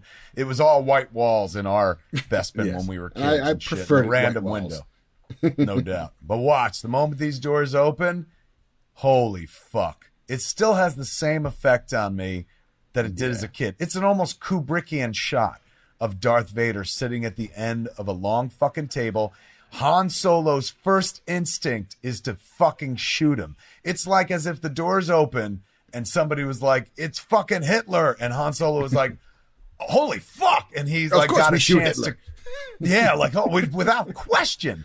He fucking tries to kill this fuck too, man. And then Vader uses the Force and stops it. But what happens next? Do they eat? Vader's sitting down. Yeah. Like, does he take off his helmet? Does he force them to watch him eat with that fucked up, corroded head where he's like, "Ugh," and the beans falling out of his mouth? And he's like, don't move because I can still magic the fuck out of you. I wish they would do that scene. Never mind fucking, they're always like, what will save Star Wars or something like that? What will keep Star Wars going? Give us a modern version of the Star Wars Christmas special and give us that scene. Look who's coming to dinner with Vader. I've been told on good authority that Vader doesn't eat. Really? He processes all of his food by his armor. It's like a still suit. So how cruel. He sat there while they all fucking ate and was just like, don't worry about me. I gave up eating when your fucking buddy's friend fucking cut my legs off on a lava planet. Who here's friends with Ben Kenobi? Han's like, I mean, I met him. I called him an old man. He was an old man. A leg-cutting old fucking man. I hate his guts. Anyway, Yeah, please I enjoy. am intermittent fasting. You all please continue. Don't mind me. He's like, I'm on a 20/4 hour fast. My feeding window is 4 hours, and we're not in it yet. Chewie putting fucking they were doing some fucking torture porn with Chewie, man, running that the alarm and shit. And Now because he's like a ongoing. space dog, it's because he's a space dog, his ears, it probably hurts his ears even more and shit. This is badass. Fucking, I wish they would make this as a replica. I wrote that shit into the original version of Mallrats 2. Brody was being fucking tortured on this table, and it was a replica from fucking Sideshow Replicas. Life size. Look, Lobot again, man. He's in the background, always lurking. With his puffy shirt. Like, he's got the puffiest fucking shirt, too. That's true, man. He's Seinfeld before Seinfeld happened. If they were brave enough back in that Seinfeld episode, they wouldn't have called it a pirate shirt. They would have been like, that's a Lobot shirt. A modern show today would totally plant that flag and call it the Lobot shirt because they're like, everybody knows the reference. Here's where Lando gets a little choky himself, man. Like, he don't hit him hard, but he gives him the fucking impression of like, I can fuck with you and shit. This deal is getting worse all the time. Yeah. And meanwhile, like fucking Boba Fett, who we met for like 1 second on the bridge of that Star Destroyer, get more and more screen time. And as a kid, seeing Boba Fett with Darth Vader with stormtroopers, you're like, everyone in masks, ma'am, and it's like a sea of Doctor Dooms, man. Look, Chewie's not stupid. Why the fuck does he put his head on backwards? I don't know. what Like, I'm saying? he's a fucking, he can fix a spaceship. He can do all kinds of cool, like, you know how his head goes, Chewie. You're just being an asshole about this. I love Han's performance here, man, where he's like, I don't feel so good. I feel terrible. I feel terrible. Those two stormtroopers, I would like to have a conversation with those guys and shit. The two that like dropped him on the floor and walked off. It's like, you know, you're having him on your shoulder. You could have just dragged him and shit. You're showing care until you get to the door, and then you're like, oh, he's got friends in here. And you throw him fucking on the floor. And you know when they left, the one of them was like, you know, we didn't have to do it that way. It don't have to be this way, man. And he's like, shut up, Vader's here. He's watching. He watches everything. This is get out of here, Orlando. This is I love this as a kid because like betrayal and fucking intrigue and fucking like they thought he was his friend, but like he's a double agent. Like I'd seen that in war movies and stuff like that. This is some But I'm Casablanca also shit. liking it is some Casablanca shit. I'm liking more and more how handsy she's getting with Han Solo. She's always got her hands on him now and shit. But still, no other kiss until, you know, we get into the carbon freezing chamber. They were very stingy with the fucking kisses in this movie, right? Like they kiss in the ship once, and then they kiss right before he goes into the carbon freezing unit. Yeah, But something tells me George didn't understand how kisses work. Where it's like, well, yeah, but I mean, everything can't be blamed on George. Apparently, Irving Kershner had difficulties with it as well. yeah, but it's very chaste. Like for a romance, you know, it's very like we Look at can't that touch each set. other. I wish my bedroom was looked like this, but if it did, it wouldn't be this cool ass angle from below, man. Find a way for me to live in a bedroom in which every angle is from underneath. And as fucking Darth Vader walks around talking, all those Ugnaughts are like, I have spoken. I have spoken. I have spoken. He's choking them all out for disrespect. And they're like, that's just what they say. They're fucking Ugnaughts. It's like period at the end of a sentence. It didn't mean disrespect. Please don't choke out our Ugnaught crew. Who the fuck's going to run the carbon freezing unit? Not for nothing, Lobot but can. Lobot has more screen time than Boba Fett. And there is a parallel universe in which Lobot was a character that we all kind of fetishized and built up in our heads. It's the universe I live in every day, man. I love Lobot. More It's like, yeah, Lobot, Boba Fett less looks of cool, I everything else. guess. But like Lobot... Oh, what a great shot. Iconic shot of them walking up the gangplank. I get high on Lobot. That's all I'm going to say. Lobot also, like, you know, there's a whole fucking movie behind the movie you could do with his character and shit. Like, what's he doing behind the scenes? You know, I'm sure the actor was like, you know, I'm sure the audience wants to know what Lobot is doing, so we should probably tell them. And they're like, I feel like we should call Marvel and we should be like, listen, I know you guys are in the Star Wars comics business. We would like to do a Lobot miniseries. Let me tell you, I could sell the fuck out of a Lobot comic book, man. Darth, look at fucking Boba Fett almost fucking shot the shit out of Chewie. I love this scene when I was a kid, man. This is like they are best friends because he's and that shot. She looks at Vader. Look at that shot. She's like, I hate this space prick. He came at me so hard in the last movie. I ain't seen him since we blew up his big fucking round stupid house and shit. And here he is, like mere feet away from me and shit. But I love this is friendship and love. Oh, as a young Kev Smith, 10 years old, that was everything. I wanted that to be the whole fucking movie and shit. But this movie built who I am today, man. Romance, friendship, like he's telling his boy, like, no, now's not the time. You gotta protect the princess and shit. And these fuckers are like, we have spoken, and walking away and whatnot. Trying to get in. And the best 2 lines in movie history, I love you, I know, so fucking good. I wonder if there's another version of the screenplay where that conversation was like, 2 pages long. You know, in the same way that The Fugitive apparently had a huge, like, 3-page scene between Tommy Lee Jones and Harrison Ford. Where in the movie it says, I didn't kill my wife. And Tommy Lee Jones says, I don't care. I don't care. But it had been this whole long speech between them. And those 2 guys just cut it. This is all that it's about. And so I wonder if there's a version of the screenplay where it's, I love you, but there's no way we can be together because I'm a princess and you're just a scoundrel. If there is, the common factor is Harrison Ford, who's like, I don't want to do 3 pages of dialogue. He's like, we had this trick worked on Empire. Let's try it here on this. I want one of these giant claws, these fucking, the claw, to pick me up out of bed every night. I want to sleep on a carbonite-looking bed. That's why, kids want race car beds. I want my bed to look like a block of carbonite with those lights on the side and shit. And then I just lay there at night and I sleep like this. And then motherfuckers just push you around the house like, we're going to get breakfast now. Yeah, all right, let's go get breakfast.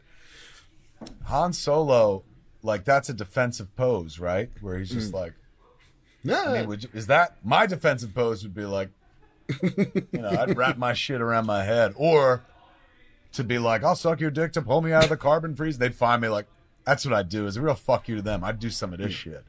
Although, when they weren't his hands like, bound? But the carbon freezing process, I assume, breaks them off. And look, man, this motherfucker had the audacity to call Luke Skywalker. He goes up to Darth Vader. He goes, Skywalker has landed and shit.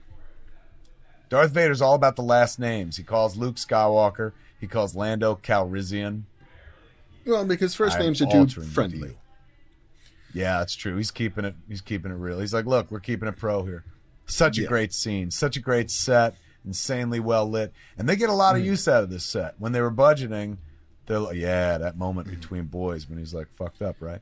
When they were budgeting this movie, they were like, look, can we reuse that carbon freezing chamber for the fucking lightsaber fight, man? Because that's going to be a big set. It's like, oh yeah, we got this. Luke just bombing around. Oh, I love that shot when I was a kid. He's just bombing around fucking Cloud City. This is like walking around Manhattan and nobody's there. You know what I'm saying? This is like COVID fucking country here. It's very like the whole quarantine. Fucking place is very quarantining. It's very like he's just tooling around Century City and like everything's all white and pretty and like, where is everybody? Are we sick? Meanwhile, you got the loudest fucking droid in the world who's going to get you killed in an empty hallway. Oh, shit! Boba Fett taking a shot. Boba Fett, like, do you think Boba Fett flew around for the next, few months and was like, I almost fucking shot Luke Skywalker in the face. He's a little bitch. He's a punk. I don't care about him. And now here comes Lando with his Swatch. The one that fucking I'm going to give to Mark. No, he's got his Apple Watch. And he's fucking sending a text. His Texas He's sending a Instruments text to calculator Lobot. Exactly. Oh, shit. And look, Lando has this look where he's like, who is that guy? Because he doesn't know who fucking Luke is. Yeah, it's like I guess. But I loved when look, see that look where he's like, who the fuck is that? I don't know who Luke is, but I love when she's like, Luke, it's a trap. Oh, that's fucking awesome. We did that. We stole that in Mallrats, where they're like, Renee, get Jay and Silent Bob, hurry, when he's being dragged past. I fucking love this. Oh, this movie starts like, look, all of it's great, but as a kid, now we're done with fucking like the little green guy who'll say inspiring shit that you're like, get back to the fucking wars and the stars. And this is where it all starts coming together, man. And our heroes have been broken up. Like they always say, you can't do that with your heroes in movies. They always say like fucking, like in Last Jedi, they were like, oh, they should have kept fucking Finn and Rey and Poe together, but they didn't do it here in Empire Strikes Back. These motherfuckers barely had any time together. Like one scene in the hospital ward before they're all separated, and then they never get to be together again for the whole fucking movie. That was the closest, where Han's frozen and Leia's there and he's there. It's crazy. Oh, this scene. Look at that. Oh my God. Oh, if I could convince my wife to let me design a house that looks just like this room, it's impossible. Will never happen, but like I would. Can my office be like I'll tell you what. If you have a dog, it would hide a lot of dog shit on the floor. That would be the only problem. You'd be stepping in shit, and then it gets into the grating, and fucking try digging dog shit out of that metal, Mark. That's a nightmare. I don't want that. All that polishing, then you're definitely getting yourself a housekeeper, because you keeping that up? I don't think so. Yeah, no. What are you doing? Just buffing out this fucking floor again. And you're constantly running a smoke machine, which, as we all know, that stuff's not good to be ingesting on a regular basis and stuff. No. So you turn off the smoke machine? I know, but then it don't look like this. Then it's like, oh, this is like when you see Batman's costume in daylight. How come Darth Vader's costume still works in daylight? Yeah, the Bespin soldiers, man. The Bespin, I had those figures as well. The Bespin irregulars. We got this. Look how happy Lobot is. He's so self-satisfied and shit. Like he had a big smile on his face. Like, fuck these guys. Do you think that they take him and kill those stormtroopers, or do they just put him in a closet somewhere? Just stay here. Don't make any noises. We'll be right back. Don't. Oh, look at this. This is so awesome when Chewie's like, fuck you. You killed my boy. This is what he should have done to fucking Kylo Ren after he took out Han Solo. He should have choked the fucking shit out of that piece of shit. It was the Dukes. It was the Dukes. Han! Still time to save Han! It sounds like Han. Yeah, we speak English, motherfucker. Does he say Han or Han? Is he the one that Han. mispronounces it? He says Han. Everyone else, she's like Han. And C-3PO making apologies for his friends, man. One of the coolest shots in the movie, man. When you were a kid, you were like, look at his ship, Slave One. They only showed it this shot and when it takes off, and they still made a toy of it and sold that toy. And that toy came with the only Han Solo in carbonite action figure. It wasn't a real figure. It was just a piece of plastic. And then later on, they made a figure that you could pull out of the carbonite. It wasn't quite the same thing. I always wanted the Han carbonite coffee table. Yes. But that also feels a little morbid unless, like, that's your jam. We're like, yeah, I want a frozen dude and then put glass and, like, rest my drinks on. But still.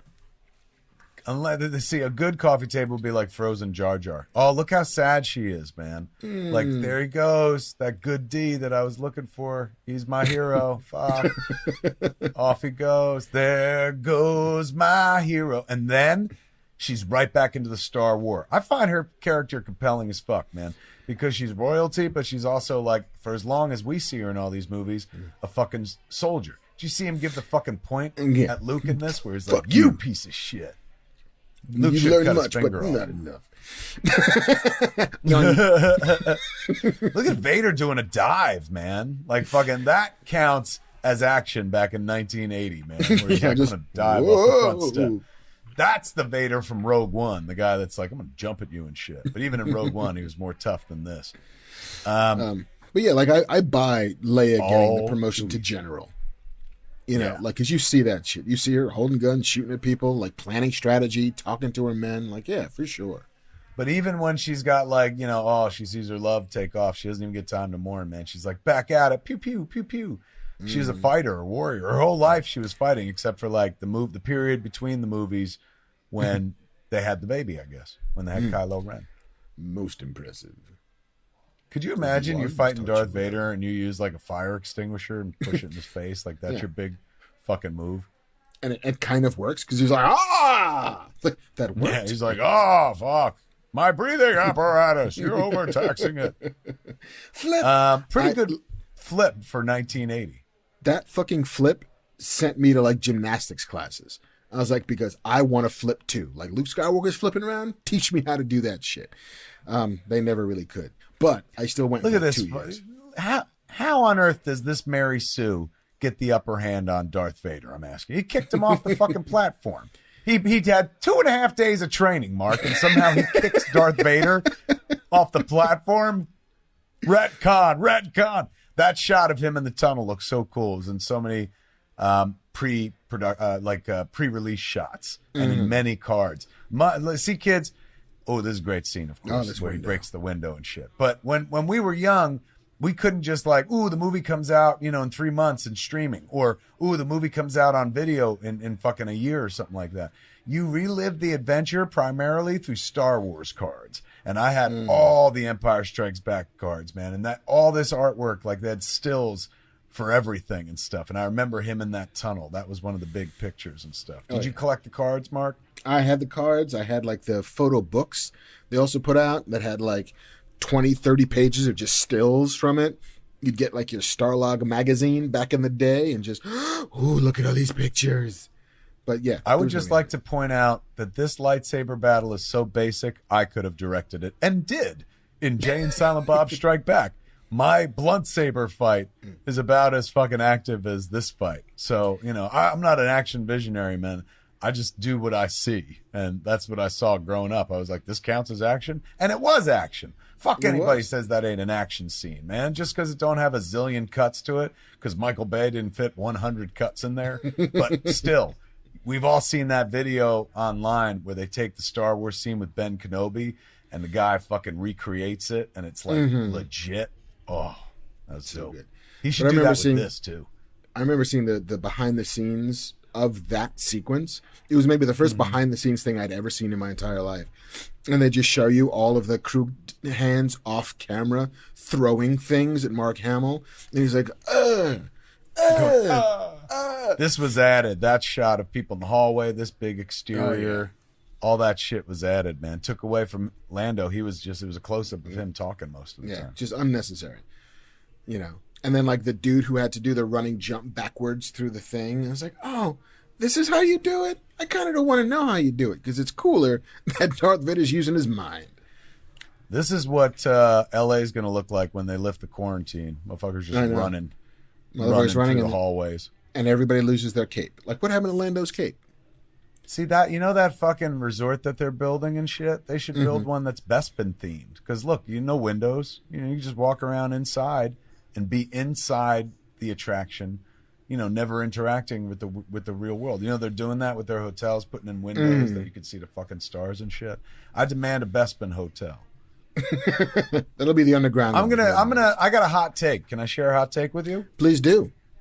I don't like Princess Leia's Leia buns as much as I like her hair in this sequence in Empire Strikes Back.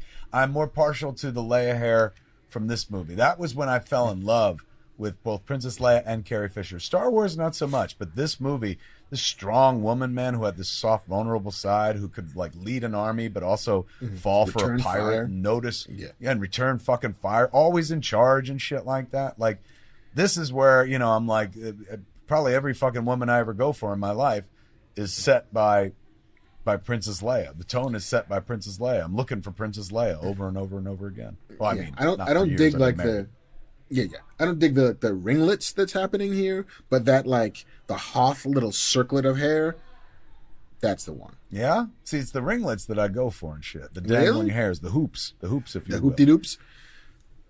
Wait, so these motherfuckers got away in quite a similar fashion as Boba Fett did, just in time and stuff. Meanwhile, this fight ain't over.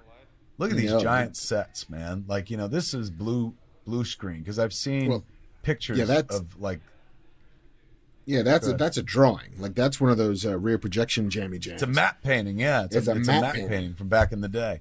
look at that fucking bitch move where Vader just comes out of like, Xiang! Comes out of nowhere like fucking Jack Nicholson in The Shining. He's like, ah! And he puts it into Luke's chest and shit. Bang, bang, So bang, good. bang. Yeah, man, this is action to me. I know like nowadays it would be a lot more going on, but like, that's pretty good right there. And think about it. And while they're making this flick, they're like, what a beautiful shot. And it looks like it's real. Like they're in this giant place that nobody has ever seen in a movie before. Oh, hell yeah. Don't let yourself be destroyed as Obi-Wan was. Oh, that's a trigger for Luke Skywalker, man, because he loved that old man and shit. That old man got him off the planet and whatnot. Oh! There it is. The hand. The moment where as we said in 1980, shit just got real. Like, you know, up until then, high adventure in the sky. This guy cut his fucking hand off, and that was shocking enough. You could have went to credits after that, and we would have all been like, "Holy fuck, he cut Luke's hand off. What's going to happen in the third movie?" And the big shock isn't even coming. It isn't even happening. It's about to happen here. The double whammy of I will cut your fucking hand off and tell you who your father is, and guess what? If you It's only me. knew the power of the dark side, Obi-Wan never told you what happened to your father. You killed him! He don't be in love! Look at this shit, man. He's right now, these guys are writing Kill Bill Volume 2. They are writing every Thor, Ragnarok. They're writing every familial fantasy movie or not even fantasy and shit like that. Like that whole I am your, that didn't come from anything else that I know of. Nope. It's not like, oh, he stole that from fucking Gone with the Wind when fucking Rhett Butler was like, frankly, my dear, I am your father. You know, that would have been really fucking weird. So it was the first time in a movie where like you were like, and not even just for kids, I think for adults too. I think a bunch of adults were like, well, I didn't see that coming. Holy fucking shit. And there was no internet to spoil it and whatnot. It was nuts. But, you know, and when I went to see it, I didn't get to see Star Wars on opening day. And that secret kept. It's not like anybody told anybody or anything like that. No, not at all. And, you know, the other thing that I remember digging up was that David Prowse, who played, you know, he was in the suit, they gave him different lines. Like, he didn't know that the father reveal.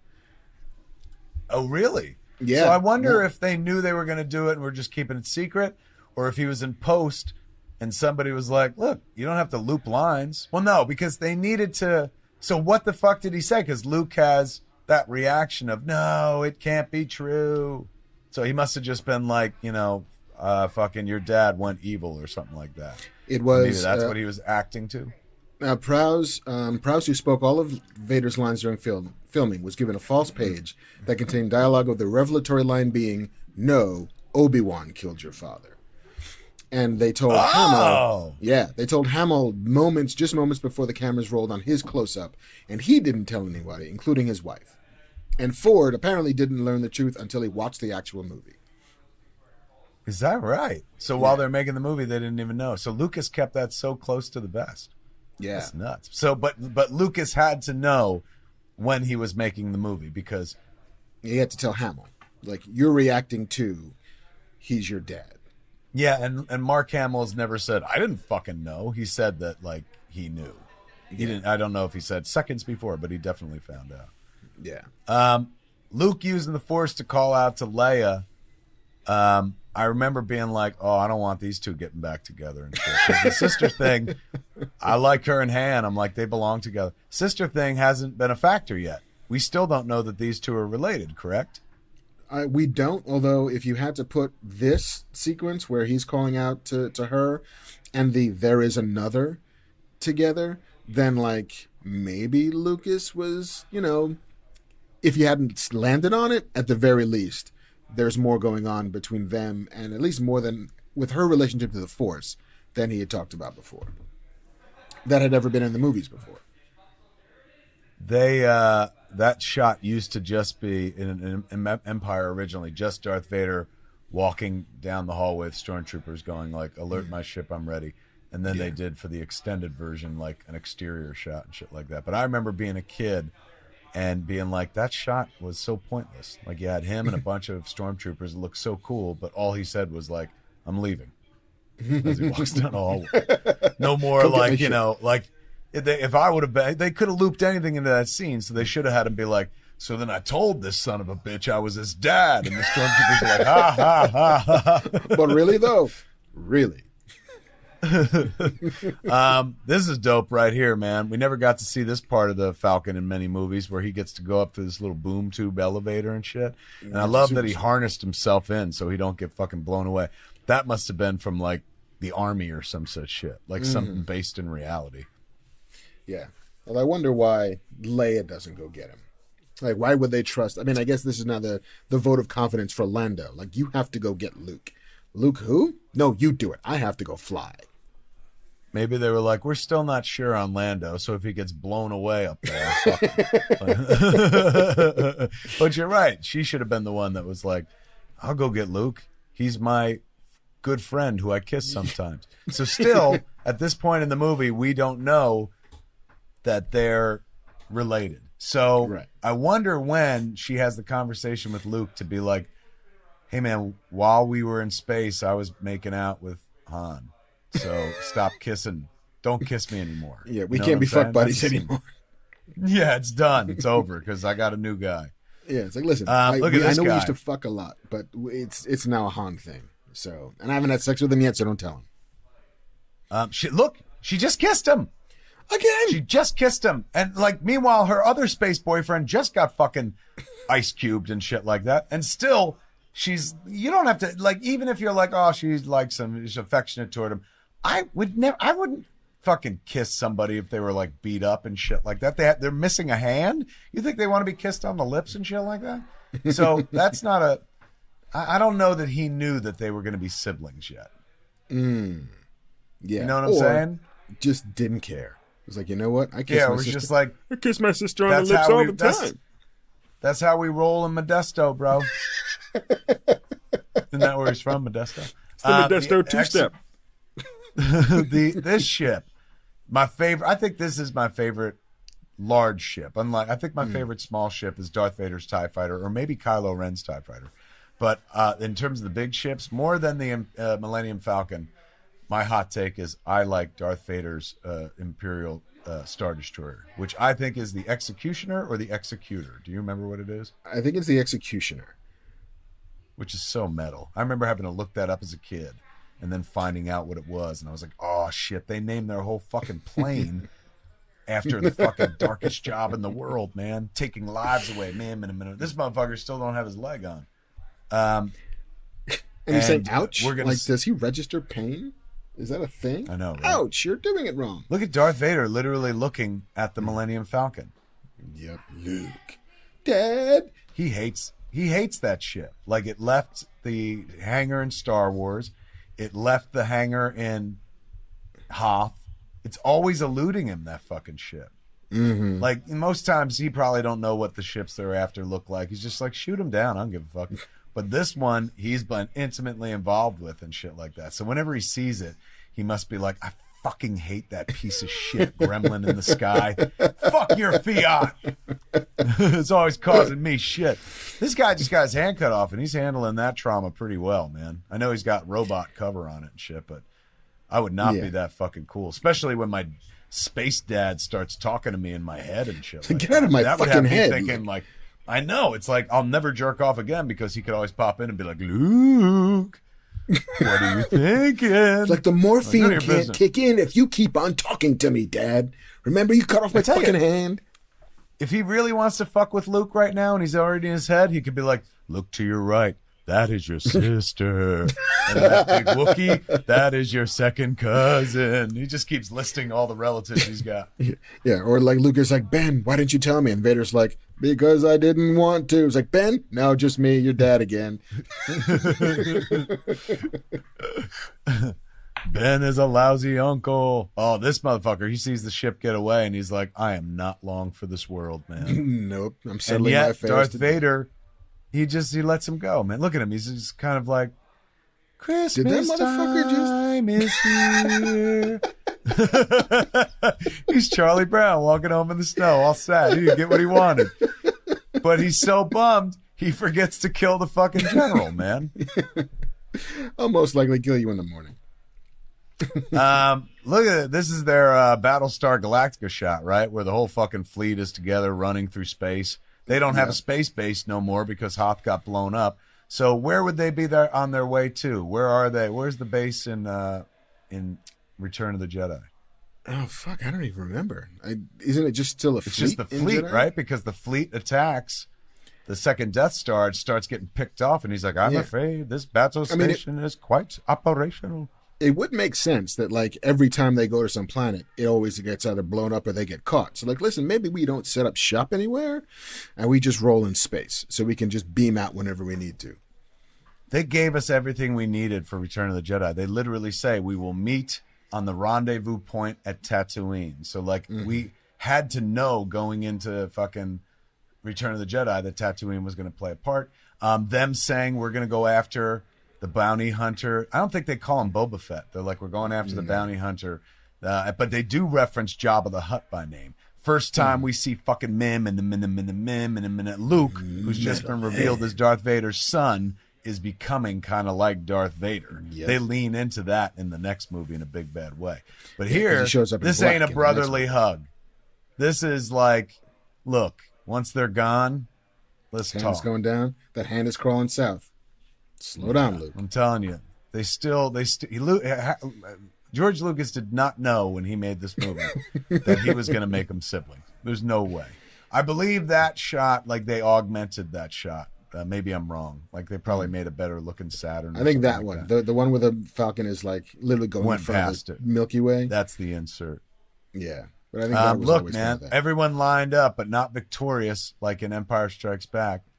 I don't remember this shot either being in the original cut. Does he don't tell me he dissolves out from this. Like, in my head, it was always on their backs. On the four of them, yeah. Do you think we're wrong? And do you think it was always like it goes to the ships and then out? Do you think that's like a Berenstein or Bernstein Bears kind of thing? Like we've rewritten it in our head? The Mandela effect?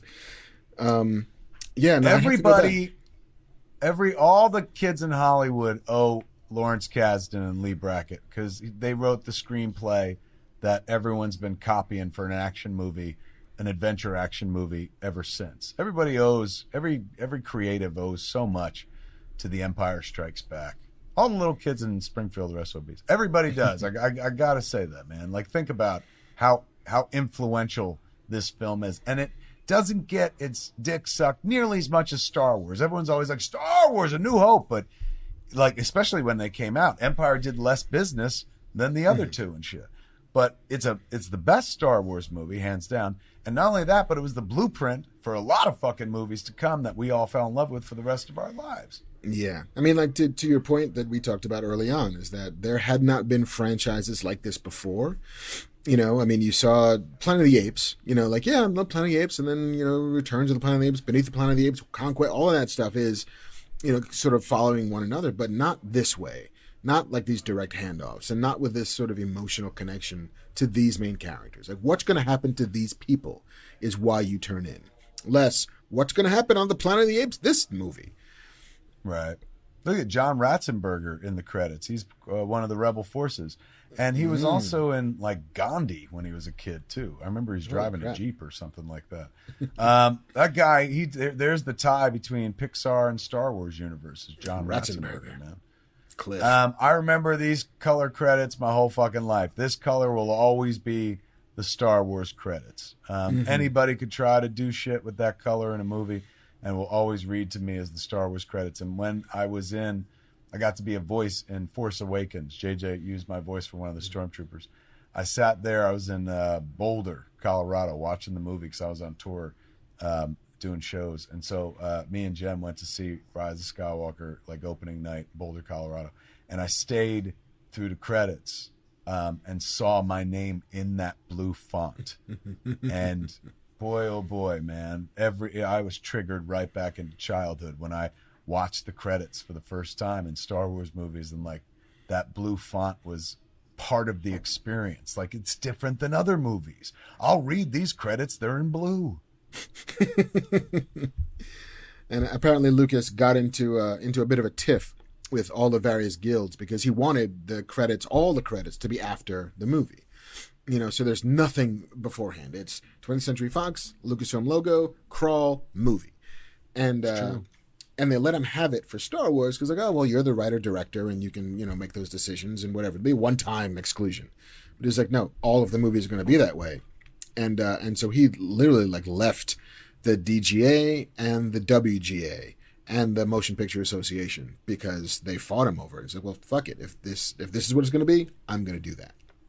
In that one way, I am like George Lucas, also in the marketing way and shit like that. But although he's way better. But on Jay and Silent Bob Reboot, I didn't have upfront credits, just a title card. And then I wanted to start the movie with the actor credits, with the cast, with their pictures, and then do my written and directed by after that. But both guilds, the Writers Guild and the DGA, got so shitty where they were like, no, you can't do that. Your credit has to go before every other credit. If you're not doing main on ends, then on the back end, the writer-director credit or the director credit has to go first. So I said, fine, I'll just quit the fucking guild. I don't want to be a part of any organization. Won't let me do what I want to do. Aren't you guys here to help me? Like, here's me asking you to help me. Let me do this fucking thing where I'm not even like, I just want to put my cast first, man. And they're like, nope, because if you do it, then other people will make an argument that it could be done to other directors and shit like that.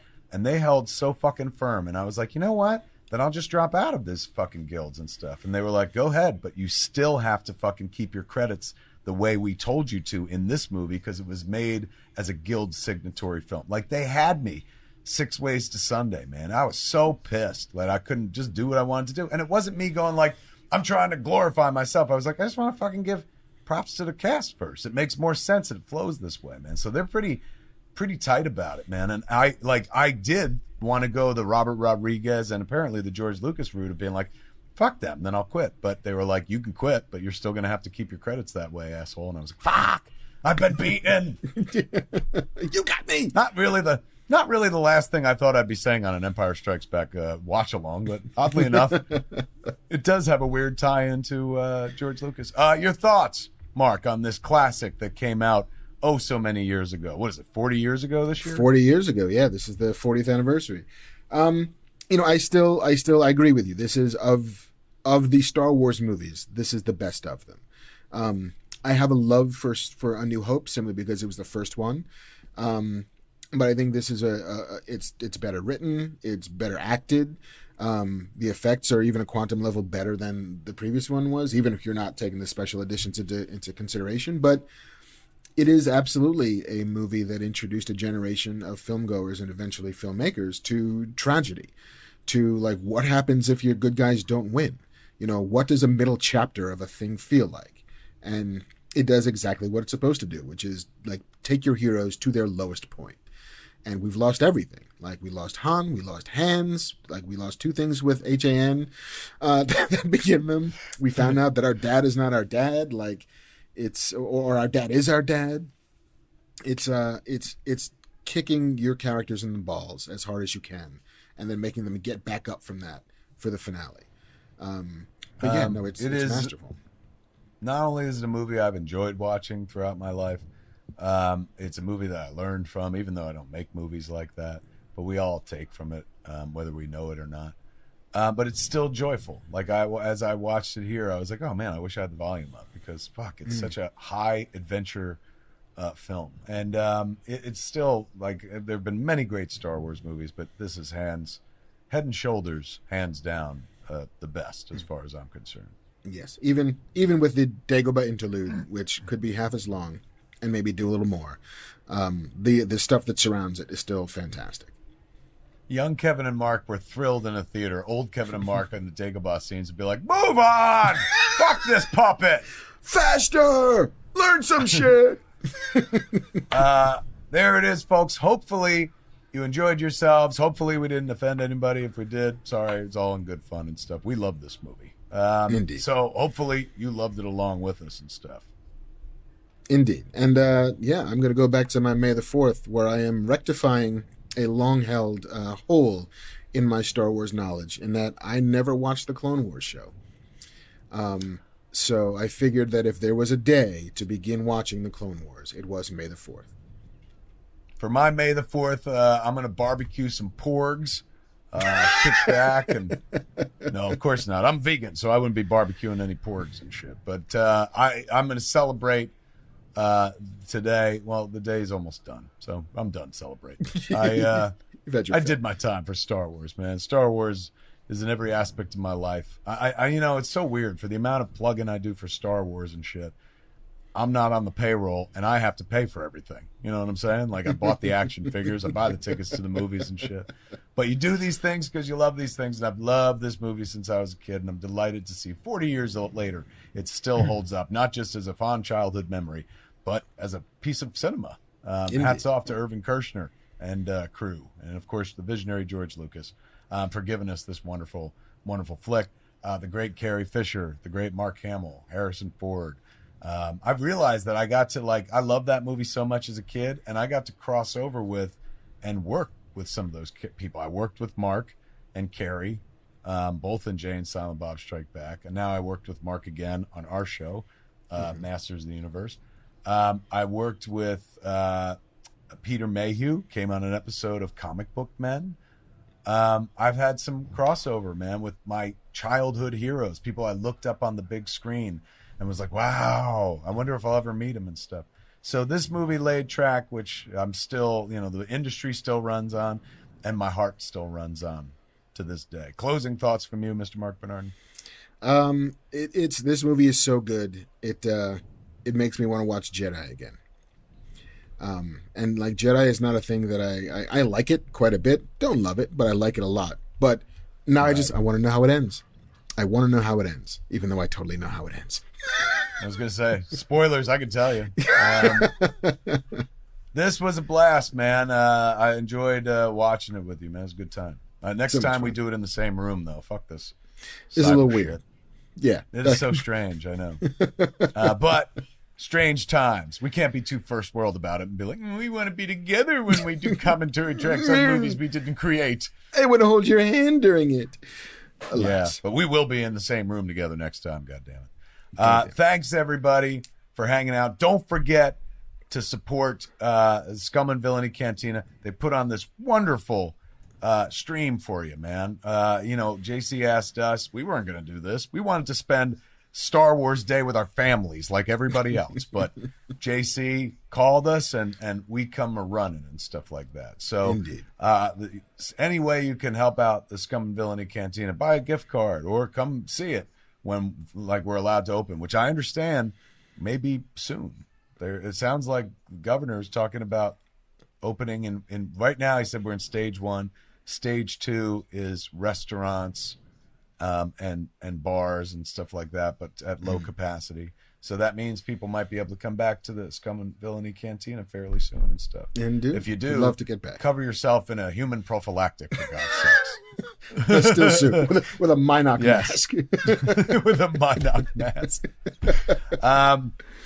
If you're bored, kids, and you got money to spend, head over to thatkevinsmithclub.com. Mark, where do you want to send folks? I will send you all just to go to the Bink Foundation. Let's raise a little bit more money for the retailers the comic book store retailers who are taking a hit about as hard as a small business can be hit. So it's BINC Foundation. Go on the internet, just donate some money, just help an industry that's struggling to get back on its feet. Absolutely. And boy, do I feel like a piece of shit for being like, go to my website. And Mark's like, but Mark is absolutely right, as always, and I'm absolutely wrong. Do what Mark said. Bink is the way to go.